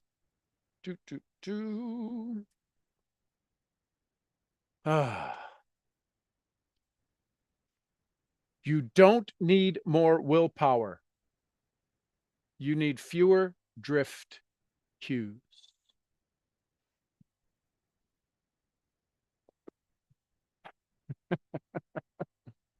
You don't need more willpower. You need fewer drift cues. Today we clean the mirrors. Today we clean the mirrors. This good stuff? This is good stuff. So let's talk about the workbook. We're going to talk about the energy. Let's talk about, here's where we're getting ready for the prompts. You ready for some more prompts? These are going to be some big prompts. Do you see where it might take you a day? A full day? It might take you 20 hours. What if you spent 20 hours and you had absolute clarity? Would 20 hours be worth it? Drop a W if 20 hours would be worth it. I don't know. Let's say 40 hours.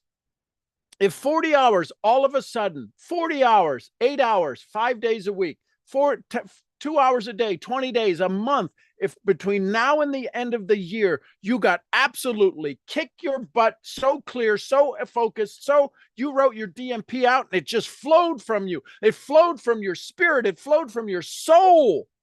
You soul activated, not brain activated. You soul activated this creation that is called you, the miracle that is you. What if you took 40 hours of just a little bit of chippy away, right? Michelangelo, how you make it a statue, David? I chippy away everything, not David. I personally undeveloped every bit of crap that wasn't me, that wasn't the miracle that I was brought here to be. Wouldn't it be worth it? And then what if you had somebody who was just crazy enough to meet you where you're at and help you burn the path and burn the bridges to take yourself to a new level, to take yourself to a new place, a new space? Your nervous system. So here's the system framing. This is about environmental integrity. This is about creating this space. Your nervous system is always learning from its surroundings. Let me ask you this. How many of you have ever, somebody's moved the coffee table? And because they moved it, you moved it while you were vacuuming or something, and you went to go to the refrigerator, or you went to get up and you banged your leg on it. Drop an L in the chat for you banged your leg or your toe on it, right? Because they moved it just that much. They moved it just that much. You ever put on a new pair of shoes? Drop an S in the chat if you ever put on a new pair of shoes and the sole was a little thicker and you tripped up the steps, right? You know what I'm talking about? It's that's how subtle the changes could be in our environment, and we can cause us to get tripped up. Do you realize the subtle changes? Dr. Freud to the lobby. Do you realize the subtle changes we're making in your Brian? Daniela used to call it that. Your brain. If your space is cluttered, your mind feels chaos. If your team hesitates, your ambition retreats. This is about curating. You are a curator. Doesn't that sound sophisticated? You're a curator of the feedback loop that shapes your next identity. This is good stuff. Oh, this is good stuff. Ready for some prompts? Drop a P in the chat. Drop a P in the chat if you're ready for some prompts. Let's get some prompts in here. Up in here, up in here, right? Les Brown, up in here. What in my environment teaches me to delay? Mm, mm, mm. Katie, bar the door. What voices do I allow near my signal? Ugh. That's big, ladies and gentlemen. What voices? Does your mom show up? Does your dad show up? Does your old high school football coach show up? Does your first girlfriend show up and tell you you're not good enough? What voices do you allow near your signal? Do me a favor. My skin is suddenly getting super itchy. Yeah, that's because you're activating some neurons in your body. It's also a distraction from you staying focused on what it is you want. Ask yourself, who's getting itchy? I wasn't itchy before. I was itchy when I started to hear this stuff. Is that my old story, my old self getting itchy? It's a great question. So, what voices do I allow near my signal? Think about that. That's a big question. Drop an N in the chat if you've never been asked that before. I can promise you have. I'm gonna go out on a limb and say you've never been asked these questions before. So if you're getting questions asked, well, some of you must have been asked that question. I don't see an N. if you've never been asked these questions, then guess what? You're going to come up with answers you've never had before, which means you could probably move to a place you've never been before. Does that make sense? What habits have I picked up based upon who I spend time with? Oh, snap. See, what I love about the ranch, for those of you that don't know, if you're watching this on YouTube, I live on a 30-acre ranch with my bride and our son, who's in college, last year of college, our 5 dogs and 10 sheep, and squirrels and chickens, our 9 chickens, and squirrels all around, and animals all around, and coyotes and wolves, and they're all out there. Some bears not too far along away. My point is this. I don't have a lot of people. I choose to not be around a lot of people who I have to deal with filtering out their frequency. I choose who I hang around with. And because my interaction with other amazing, incredible souls is limited, I don't have to worry about my filters all the time. Some of you, you're constantly involved with people. You're dealing with people. You've got people. You got to go to work. You got to deal with an environment. Does this make sense? And if you don't have your filters in place, your frequency in place, your commitment in place, your mirrors in place, you're going to get influenced like crazy. Does that make sense? What space in my life reflects drift?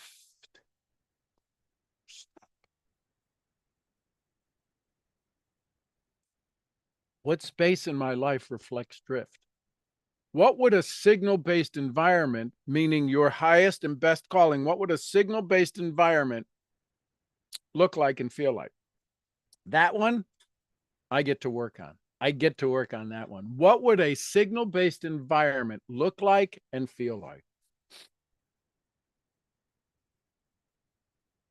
What new boundaries must be installed for my next identity to thrive? Man, bringing the heat. Drop an H if we're bringing the heat. Would you stop asking me to stop typing? I need to keep writing.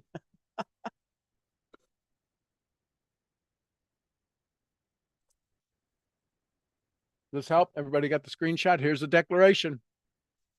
My space, my circle, and my cues are aligned with my DMP. Listen carefully. Many of us are in sales. Many of us are in sales. What if part of your investigative process just mentally drained at this point? Yeah, isn't it? It's a lot. We're creating neural pathways. Are you drinking some water? I encourage you, make sure you're drinking some water. Drink some water, get your tea, get up, move around, get up, move around. You got to move some blood, move some blood flow. Your brain uses 20%, and this is for anybody, even if you're watching the video, your brain consumes 20% of your body's resources. And so if you're using neurons, you're literally taking every neural synaptic connection and taking it from 1,300 connections to 2,600 connections. So your consumption of the brain's energy, 20% is typical, is standard. You might be up higher. You might be up a little, I'm going to pass out. You might be up a little bit higher than 20% consumption. You're sitting, writing, taking notes. How the heck is that tiring, right? Imagine if you're having a conversation with a prospect. Imagine if you asked them, hey, listen, what does your workspace look like? Imagine if you just asked that. Where you make your decisions, where do you make your biggest decisions at? And if they say on the crapper, Jim Rohn might say that's a clue.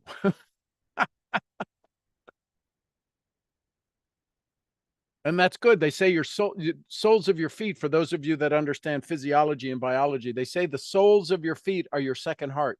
The soles of your feet are your second heart. That's where you absorb things. So if your feet are warm, if you feel a little heat there, imagine the shoulders. Imagine the reason that they're warm is you're standing on the shoulders of the giants who have gone before you in your family's lineage, in your family's history, in the people that you hang around, the mentors. Imagine you're standing on Jim Rohn's shoulders, you're standing on Tony Robbins' shoulders, whoever you like, Mahatma Gandhi's shoulders, you're standing on little Mother Teresa's shoulders. And the reason that your feet feel warm is you're feeling all of the energy of them flowing up into you.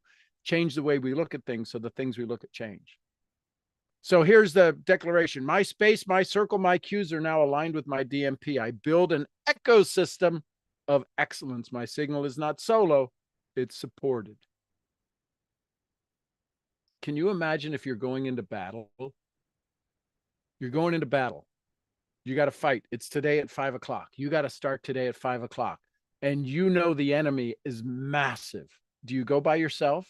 Do you go to get slaughtered? Most people show up with their goals and their dreams, and they come back home and they get slaughtered.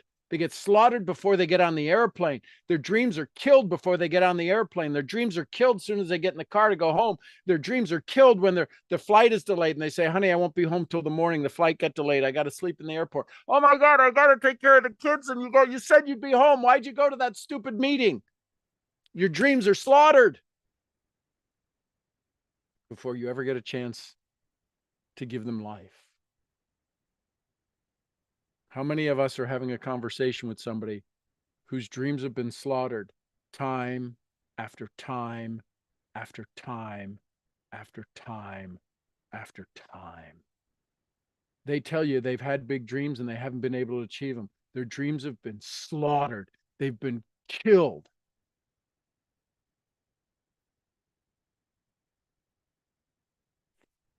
That makes sense?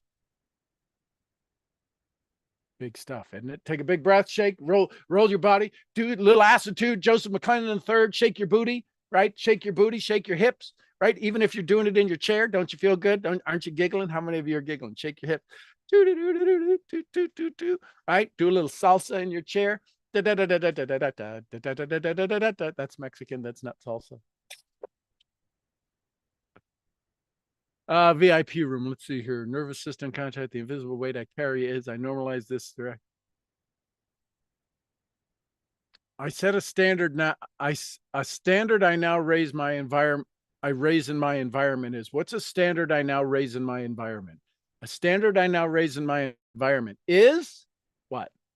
Do you like to have music? Would it be nice if you had music playing in the back? Could you go get a little 3M, little Bluetooth speaker? Oh, I got one. What if you got a Bluetooth speaker rather than playing it on your phone? It has a little bit nicer sound. Can you play music on your in-home device, whether it be the Google thing or the Prime thing? I don't want to say her name. So you ready? Ready to move? Drop an M if you're ready to move. Drop an M if you're ready to move to the next level, to the next section. Section four. We're getting there. Here we go. Shake it. Put your hands together. Put your pen down. Shake yourself, right? Physiology, focus, language, and meaning. Physiology, focus, language, and meaning. We got to do a little physiology. All right, here we go. Let's land this day with truth. So this is called identity is repetition. Identity is repetition. Identity is repetition. You ready? You ready? Here's the phrase. Here's the phrase. Oh, here's the phrase. You ready? Put your bulletproof vest on. That to everyone. Yep. You don't become your purpose by learning it. You become it by repeating it.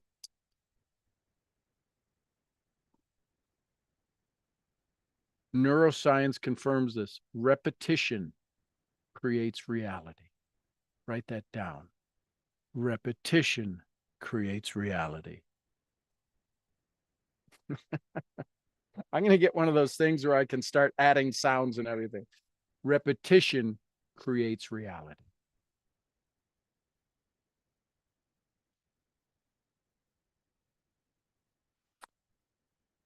It's not what you believe once. It's not what you believe once. It's what you prove to your system consistently. It's not what you believe once. It's what you prove to your system consistently.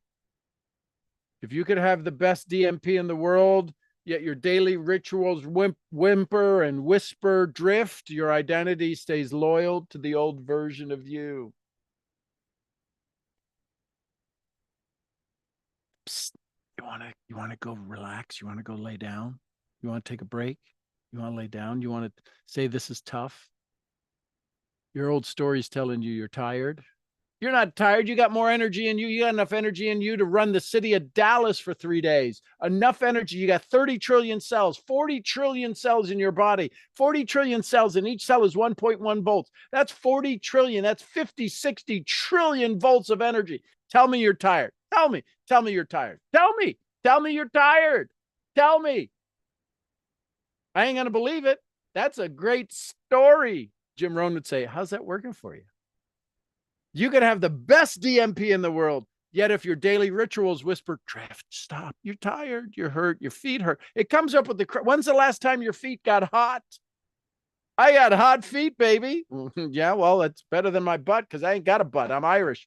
I left my butt in my other pants. I don't have a hot butt. I got hot feet. How does he do this? He's just a nut job. Ritual is how identity hardens. Write that down. Ritual is how identity hardens.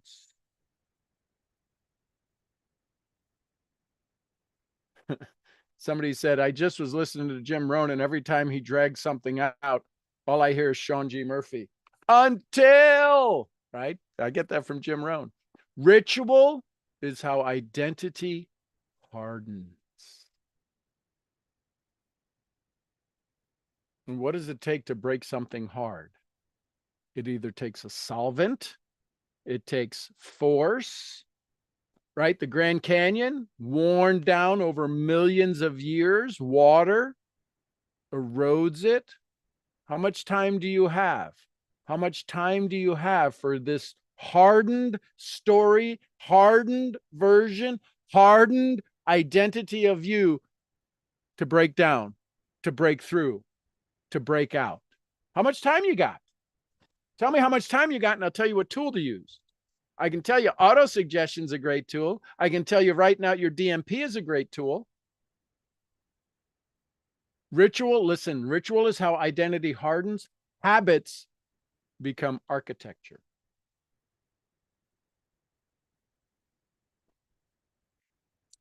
Most people lose momentum, not because they're unmotivated,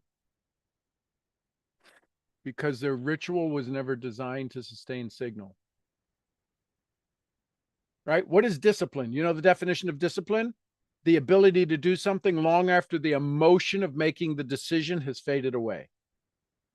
The reason most people lose momentum is not because they're unmotivated. It's because their signal, their rituals, their morning rituals, their afternoon rituals, their evening rituals never was designed to sustain the signal. This is what just got downloaded. Feeling a lot of hesitation in my body from the pile up of productivity spent time working on me over the last few days. Yep. What if I did that every day? Yeah. What would happen? What would happen if you did that every day? You'd be freaking ridiculous. It'd be unbelievable. And that's the thing. We have to, your signal is so unbelievable that your current self can't believe it. So we do the unbelievable and we avoid the unbelievable so we can live in what? Believable.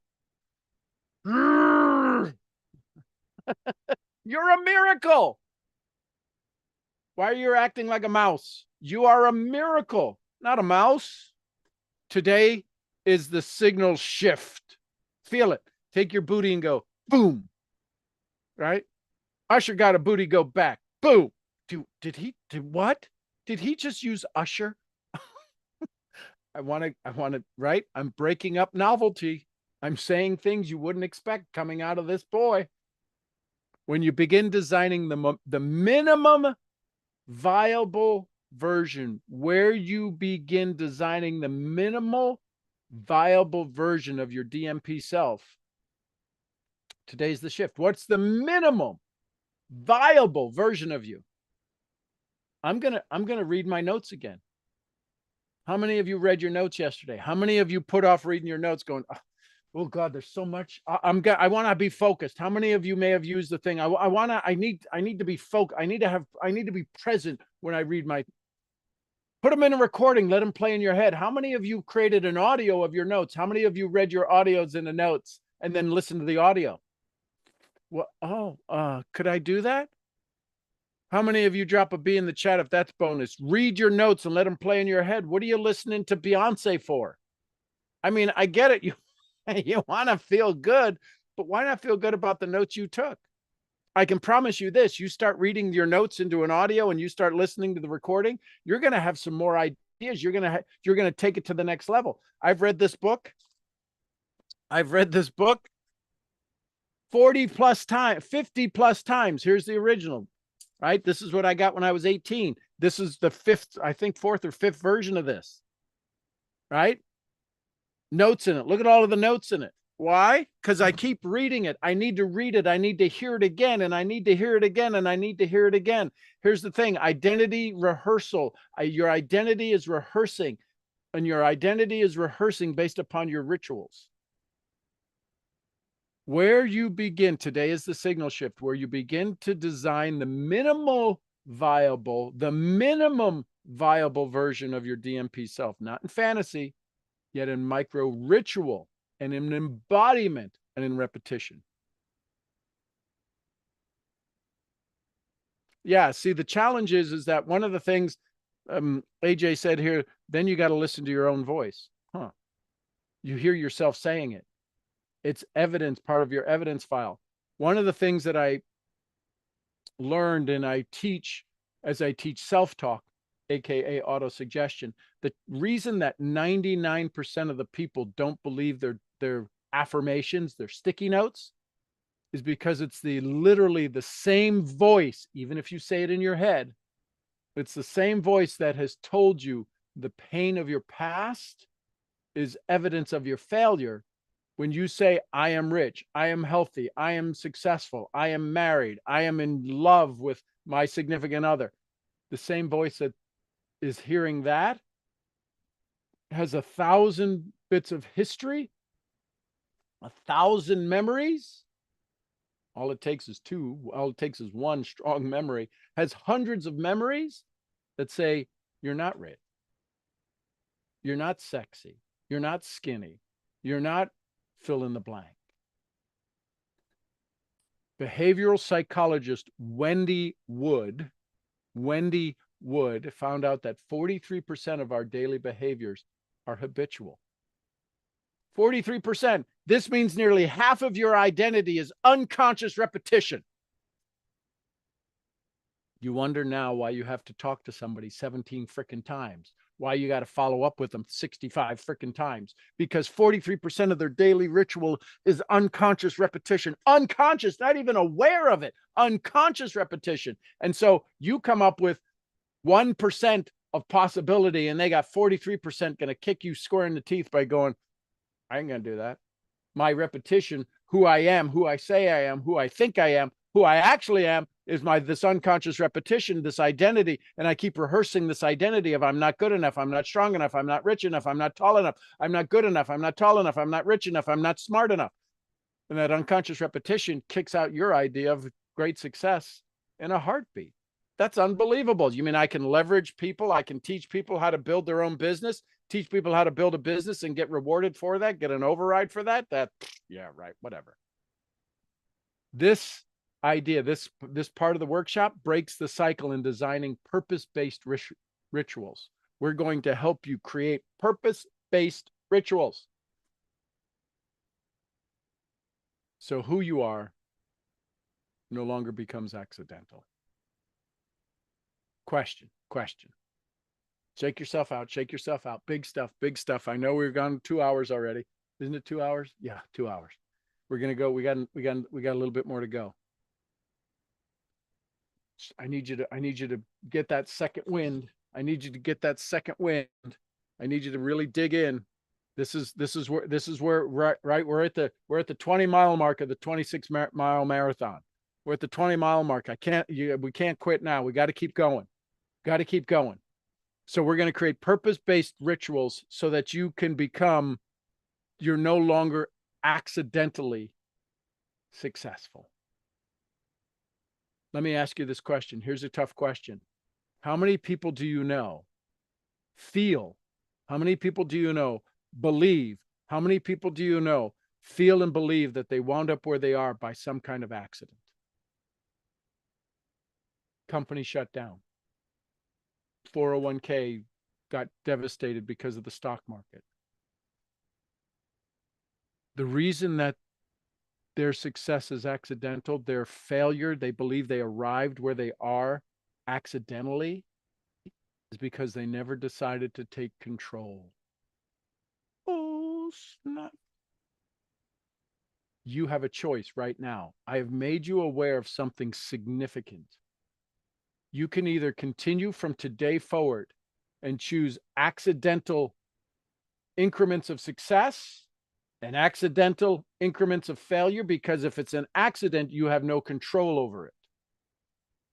I'm offering you a chance through this workshop, through deciding you want to become a part of the mastermind and you would like me to mentor you personally so that accidents no longer happen in your life. You create a predictable, presentable, accountable future of success. Wouldn't that be cool? That you wind up with purpose-based rituals so that accidental success is not something you live by anymore.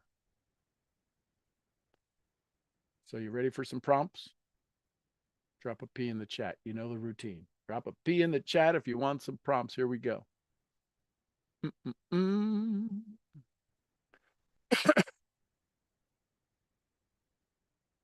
What 3 habits define who I've been for the last 5 years? Oh, come on. When are you going to make them easier? I'm not. Listen, I'm turning up the heat, baby.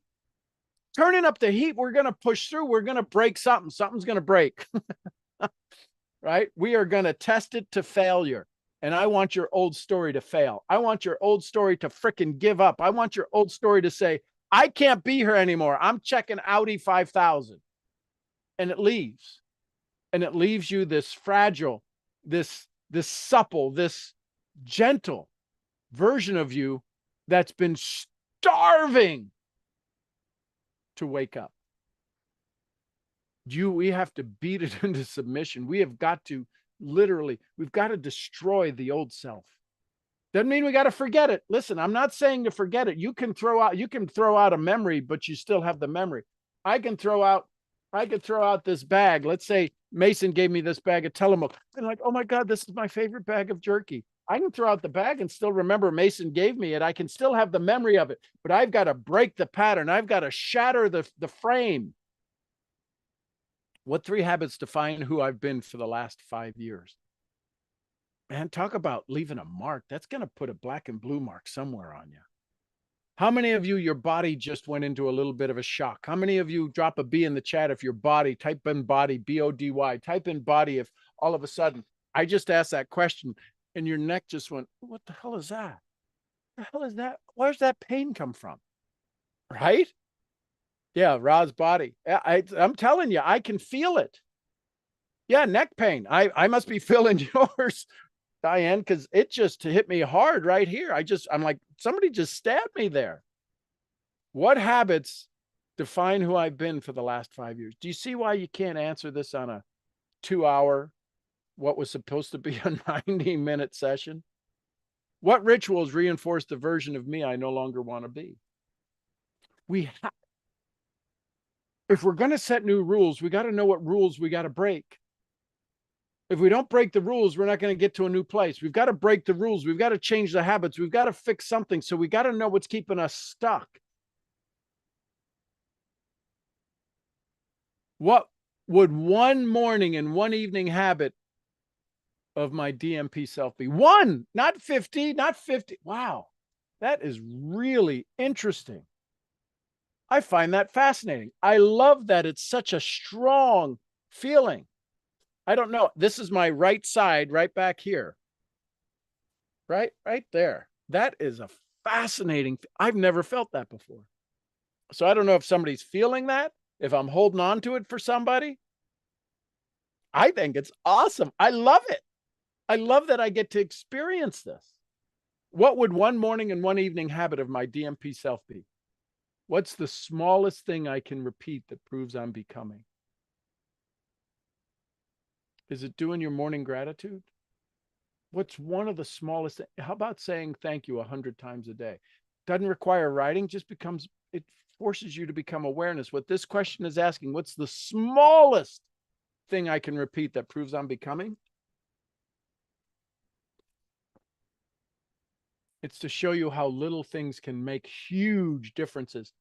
If we think about a boat, we think about a plane, we think about you on a bicycle, and you got a compass, and you're traveling at 87 degrees, and you're only going 10 feet.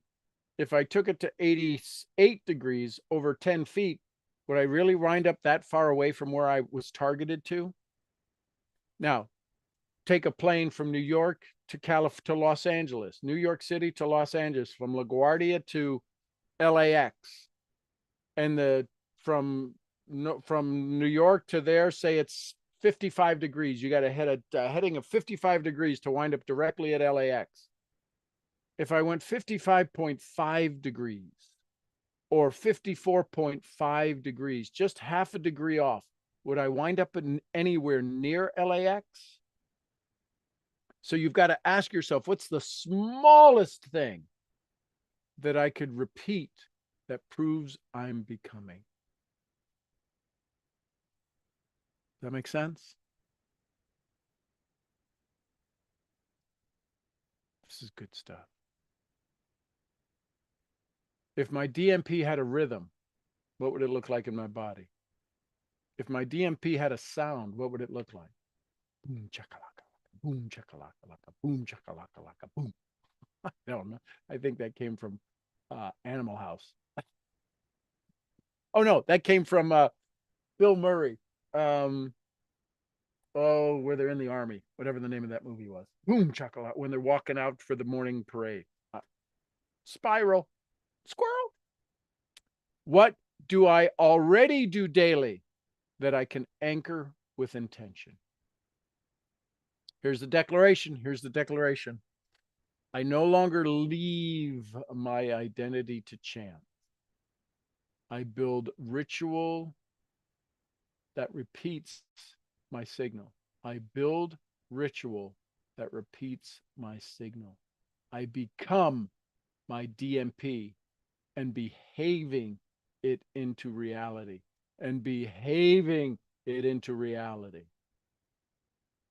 Mm-mm-mm. Mm-mm-mm.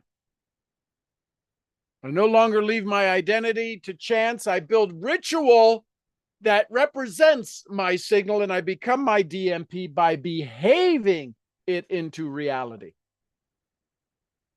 Bonus.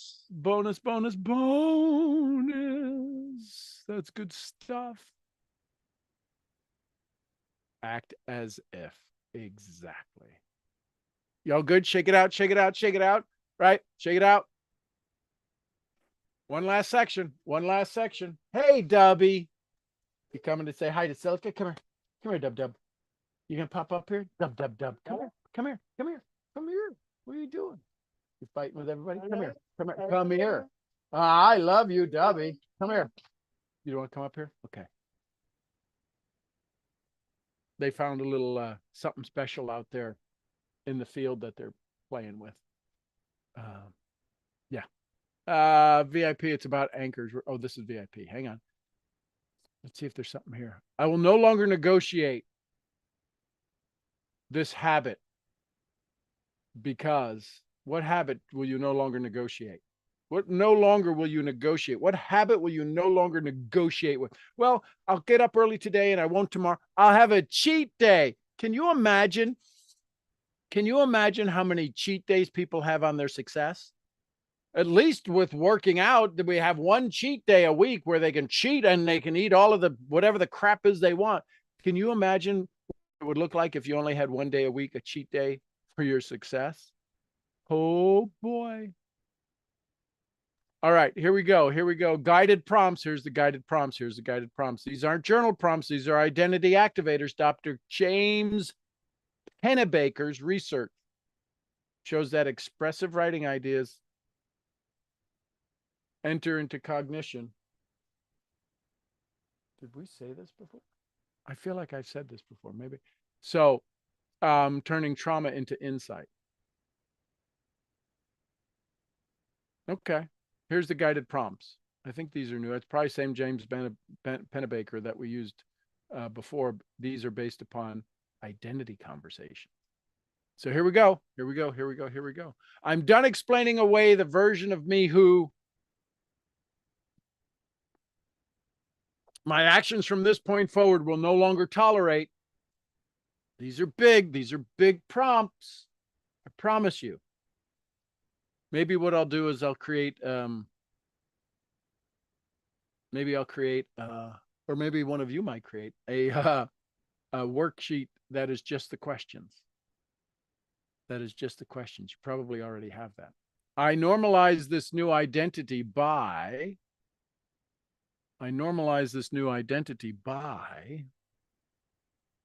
nervous system deserves to experience. You're so awesome, AJ. AJ said he would do that for us all, and I'm sure I'll put it in the mastermind. Oh, wow. Whoever frequency this is, that's pretty awesome. Oh, somebody threw up hearts. I see hearts. My nervous system deserves to experience what? The version of me who leads my DMP does this daily. Aren't these good questions? Aren't these good prompts? My relationship with Signal from this point forward is they're a little bit in your face. And I'm okay with being a little bit in your face. I think you deserve a little bit in your face. So here's I remember there's about 10 prompts here. So the character I now rehearse in every room is not just, right? Well, I got to be this over here and I got to be that over there. That's why somebody asked me this morning, how are you? Outstanding. I'm outstanding no matter whether I go to the feed store or I go to the DMP. I mean, the what is it? The ANMP. Couldn't think for a second. And I'm the MC or I'm a student. I'm sitting in the audience. I'm outstanding whether I'm on stage, in the chairs, at the feed store, with you. My character I now rehearse in every room is, I no longer accept fill in the blank as my baseline because, let me type that in there, because C-A-U-C-A-U-C-A-U-S-E.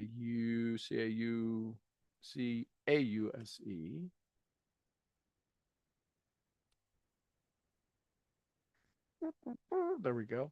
I am not chasing alignment. I am becoming ...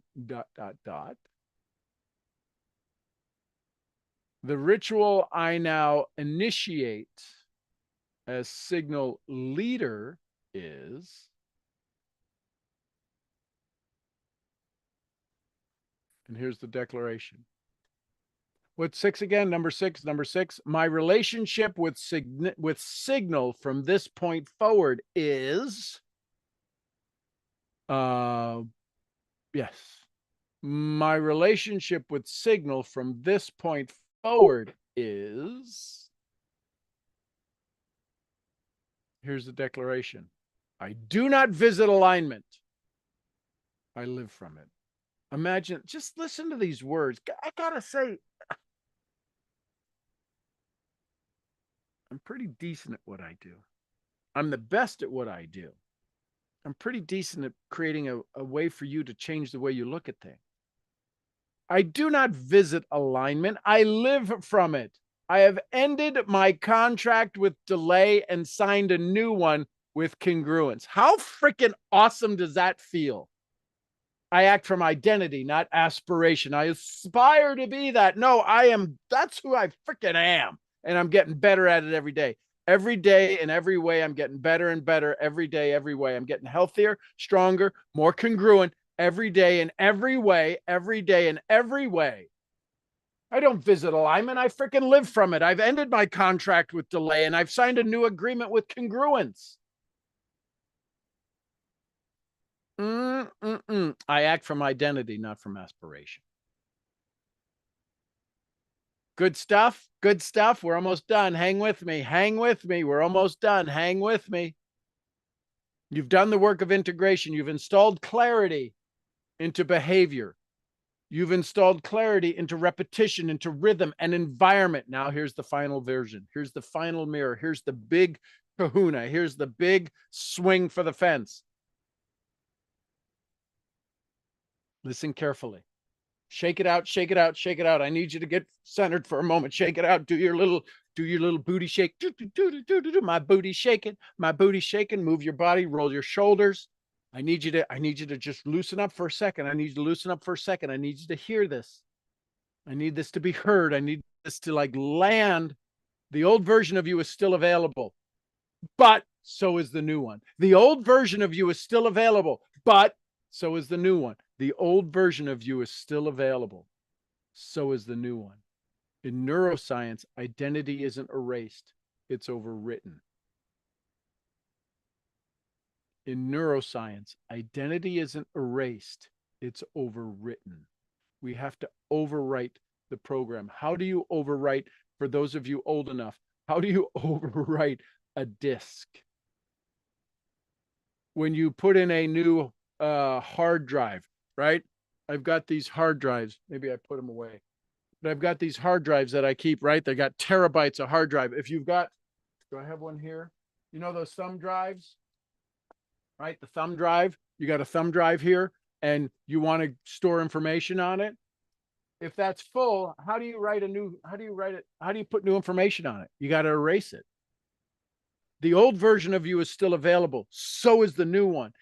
Neuroscience, identity isn't erased. We have to overwrite it. That's why you've got to do your DMP. That's why you've got to write your program. It's why you got to show up. It's why you got to ask questions. It's why you've got to go through these questions again. It's why you got to reread the book. I can't think and grow rich till I overwrite the not thinking and staying in poor and staying in poverty. I can't write up the science of getting rich. I can't think of the science of getting rich until I unwrite the non-science of staying in poor, staying poverty. I can't use the phrase, there's just the thinking stuff from which all things are made that permeates, penetrates, and fills the inner spaces of the universe till I overwrite the part of my mind that doesn't know that phrase. Neuroscience, identity isn't erased. It's overwritten.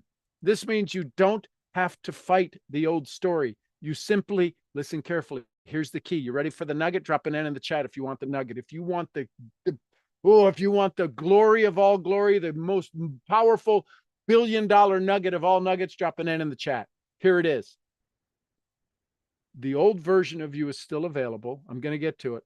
I'll make a big sound when I show it up, but I want to set the stage again. The old version of you is still available, yet so is the new one. Neuroscience says that identity isn't erased, it's overwritten. This means you don't have to fight the old story.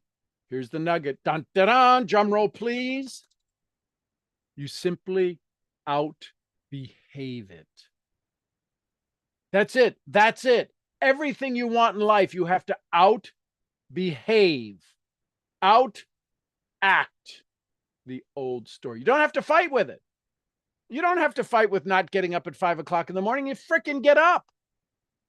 You don't have to fight with not following up with people. You follow up. You don't have to fight with them lying to you. You simply ask them questions where they can't lie to you anymore. They can lie to themselves. They just won't lie to you. So this is your turn. This is your turn to outbehave the old story. Your contract, your daily rehearsal of the person who already lives your purpose. This is big stuff. This is big, big stuff. Starting today, that identity that walks into every room before you speak a word is this version of you of your biggest dream. Isn't that cool? See, the deepest part of you already knows. The deepest part of you already knows. This isn't about adding more. It's about anchoring what you've already arrived into. The identity has landed. It's up to you to lock it in. How do you lock in this new identity, this new want, this new desire, this new dream, this new goal, it's you lock it in. You lock it in. The identity I now refuse to regress to is, you got to name the old identity. You got to name the old story. The identity I now refuse to slip back into, the identity I refuse to step back into, the identity I refuse to regress to is, and I'll leave you with this, my signal no longer requires external permission. Because, what's the reason? My signal no longer requires external permission because my signal no longer requires external permission. Because, answer those questions.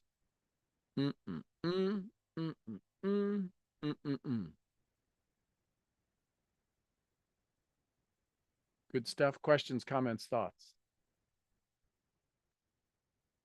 Good stuff.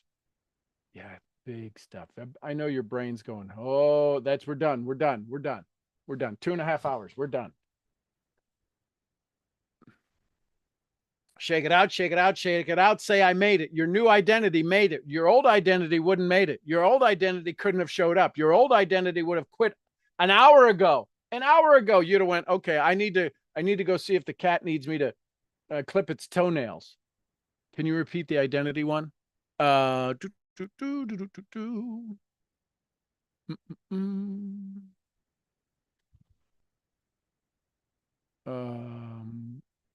identity I now refuse to regress to is, the identity I now refuse to step back into, the identity I refuse to visit is, what is this old identity? What is the story that you just broke today? What is this belief that you just broke today so that you can now step into the new one?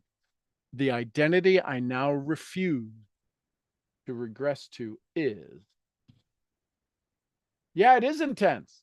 And this is an hour and a half of it.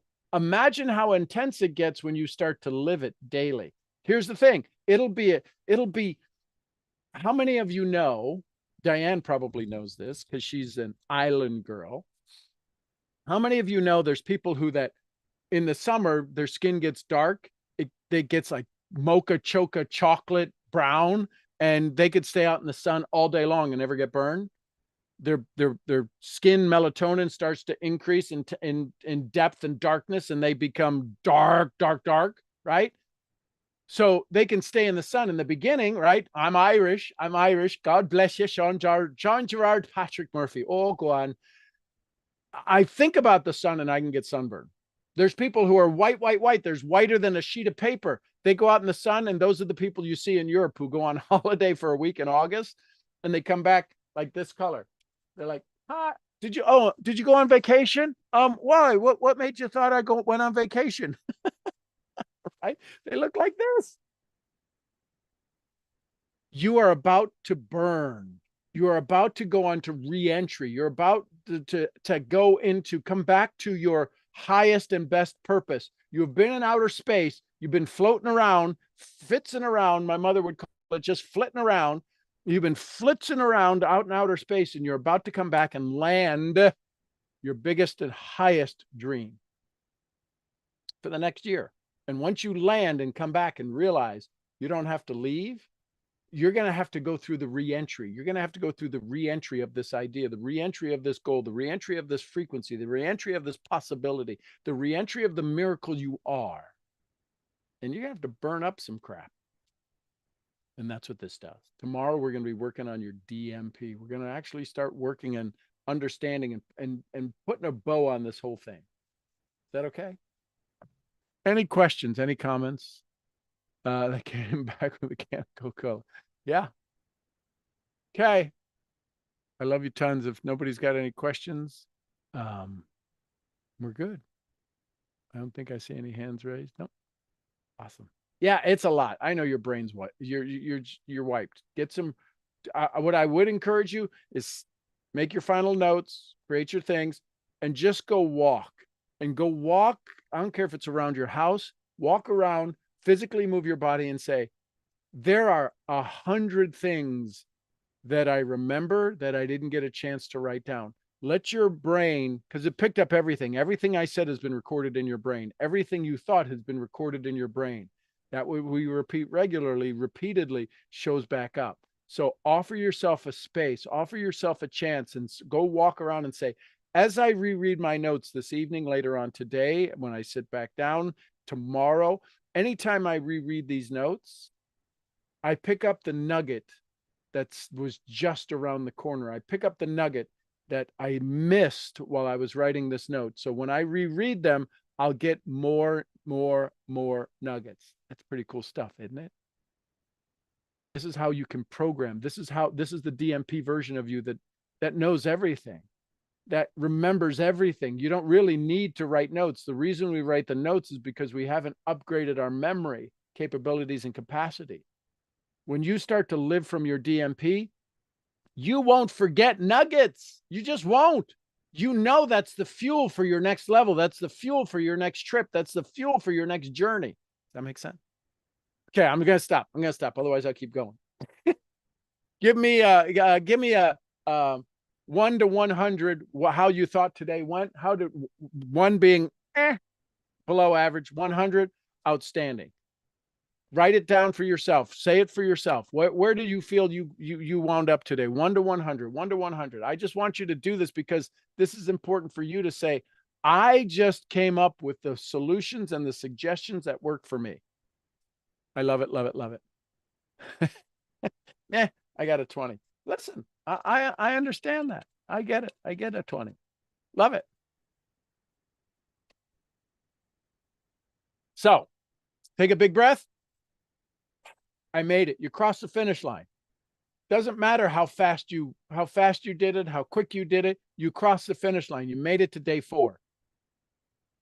Buckle up, get some rest, drink some water, get some hydration, because day 5 is less than 24 hours away. I love you tons. I'm your head brain training purpose code misfit. I'll see y'all where? At the next event. I know I can hear it all from you. I love you tons. Thanks so much. Go have some fun. And remember, I think they're all still up on YouTube, right? This is on YouTube. Yes, it is.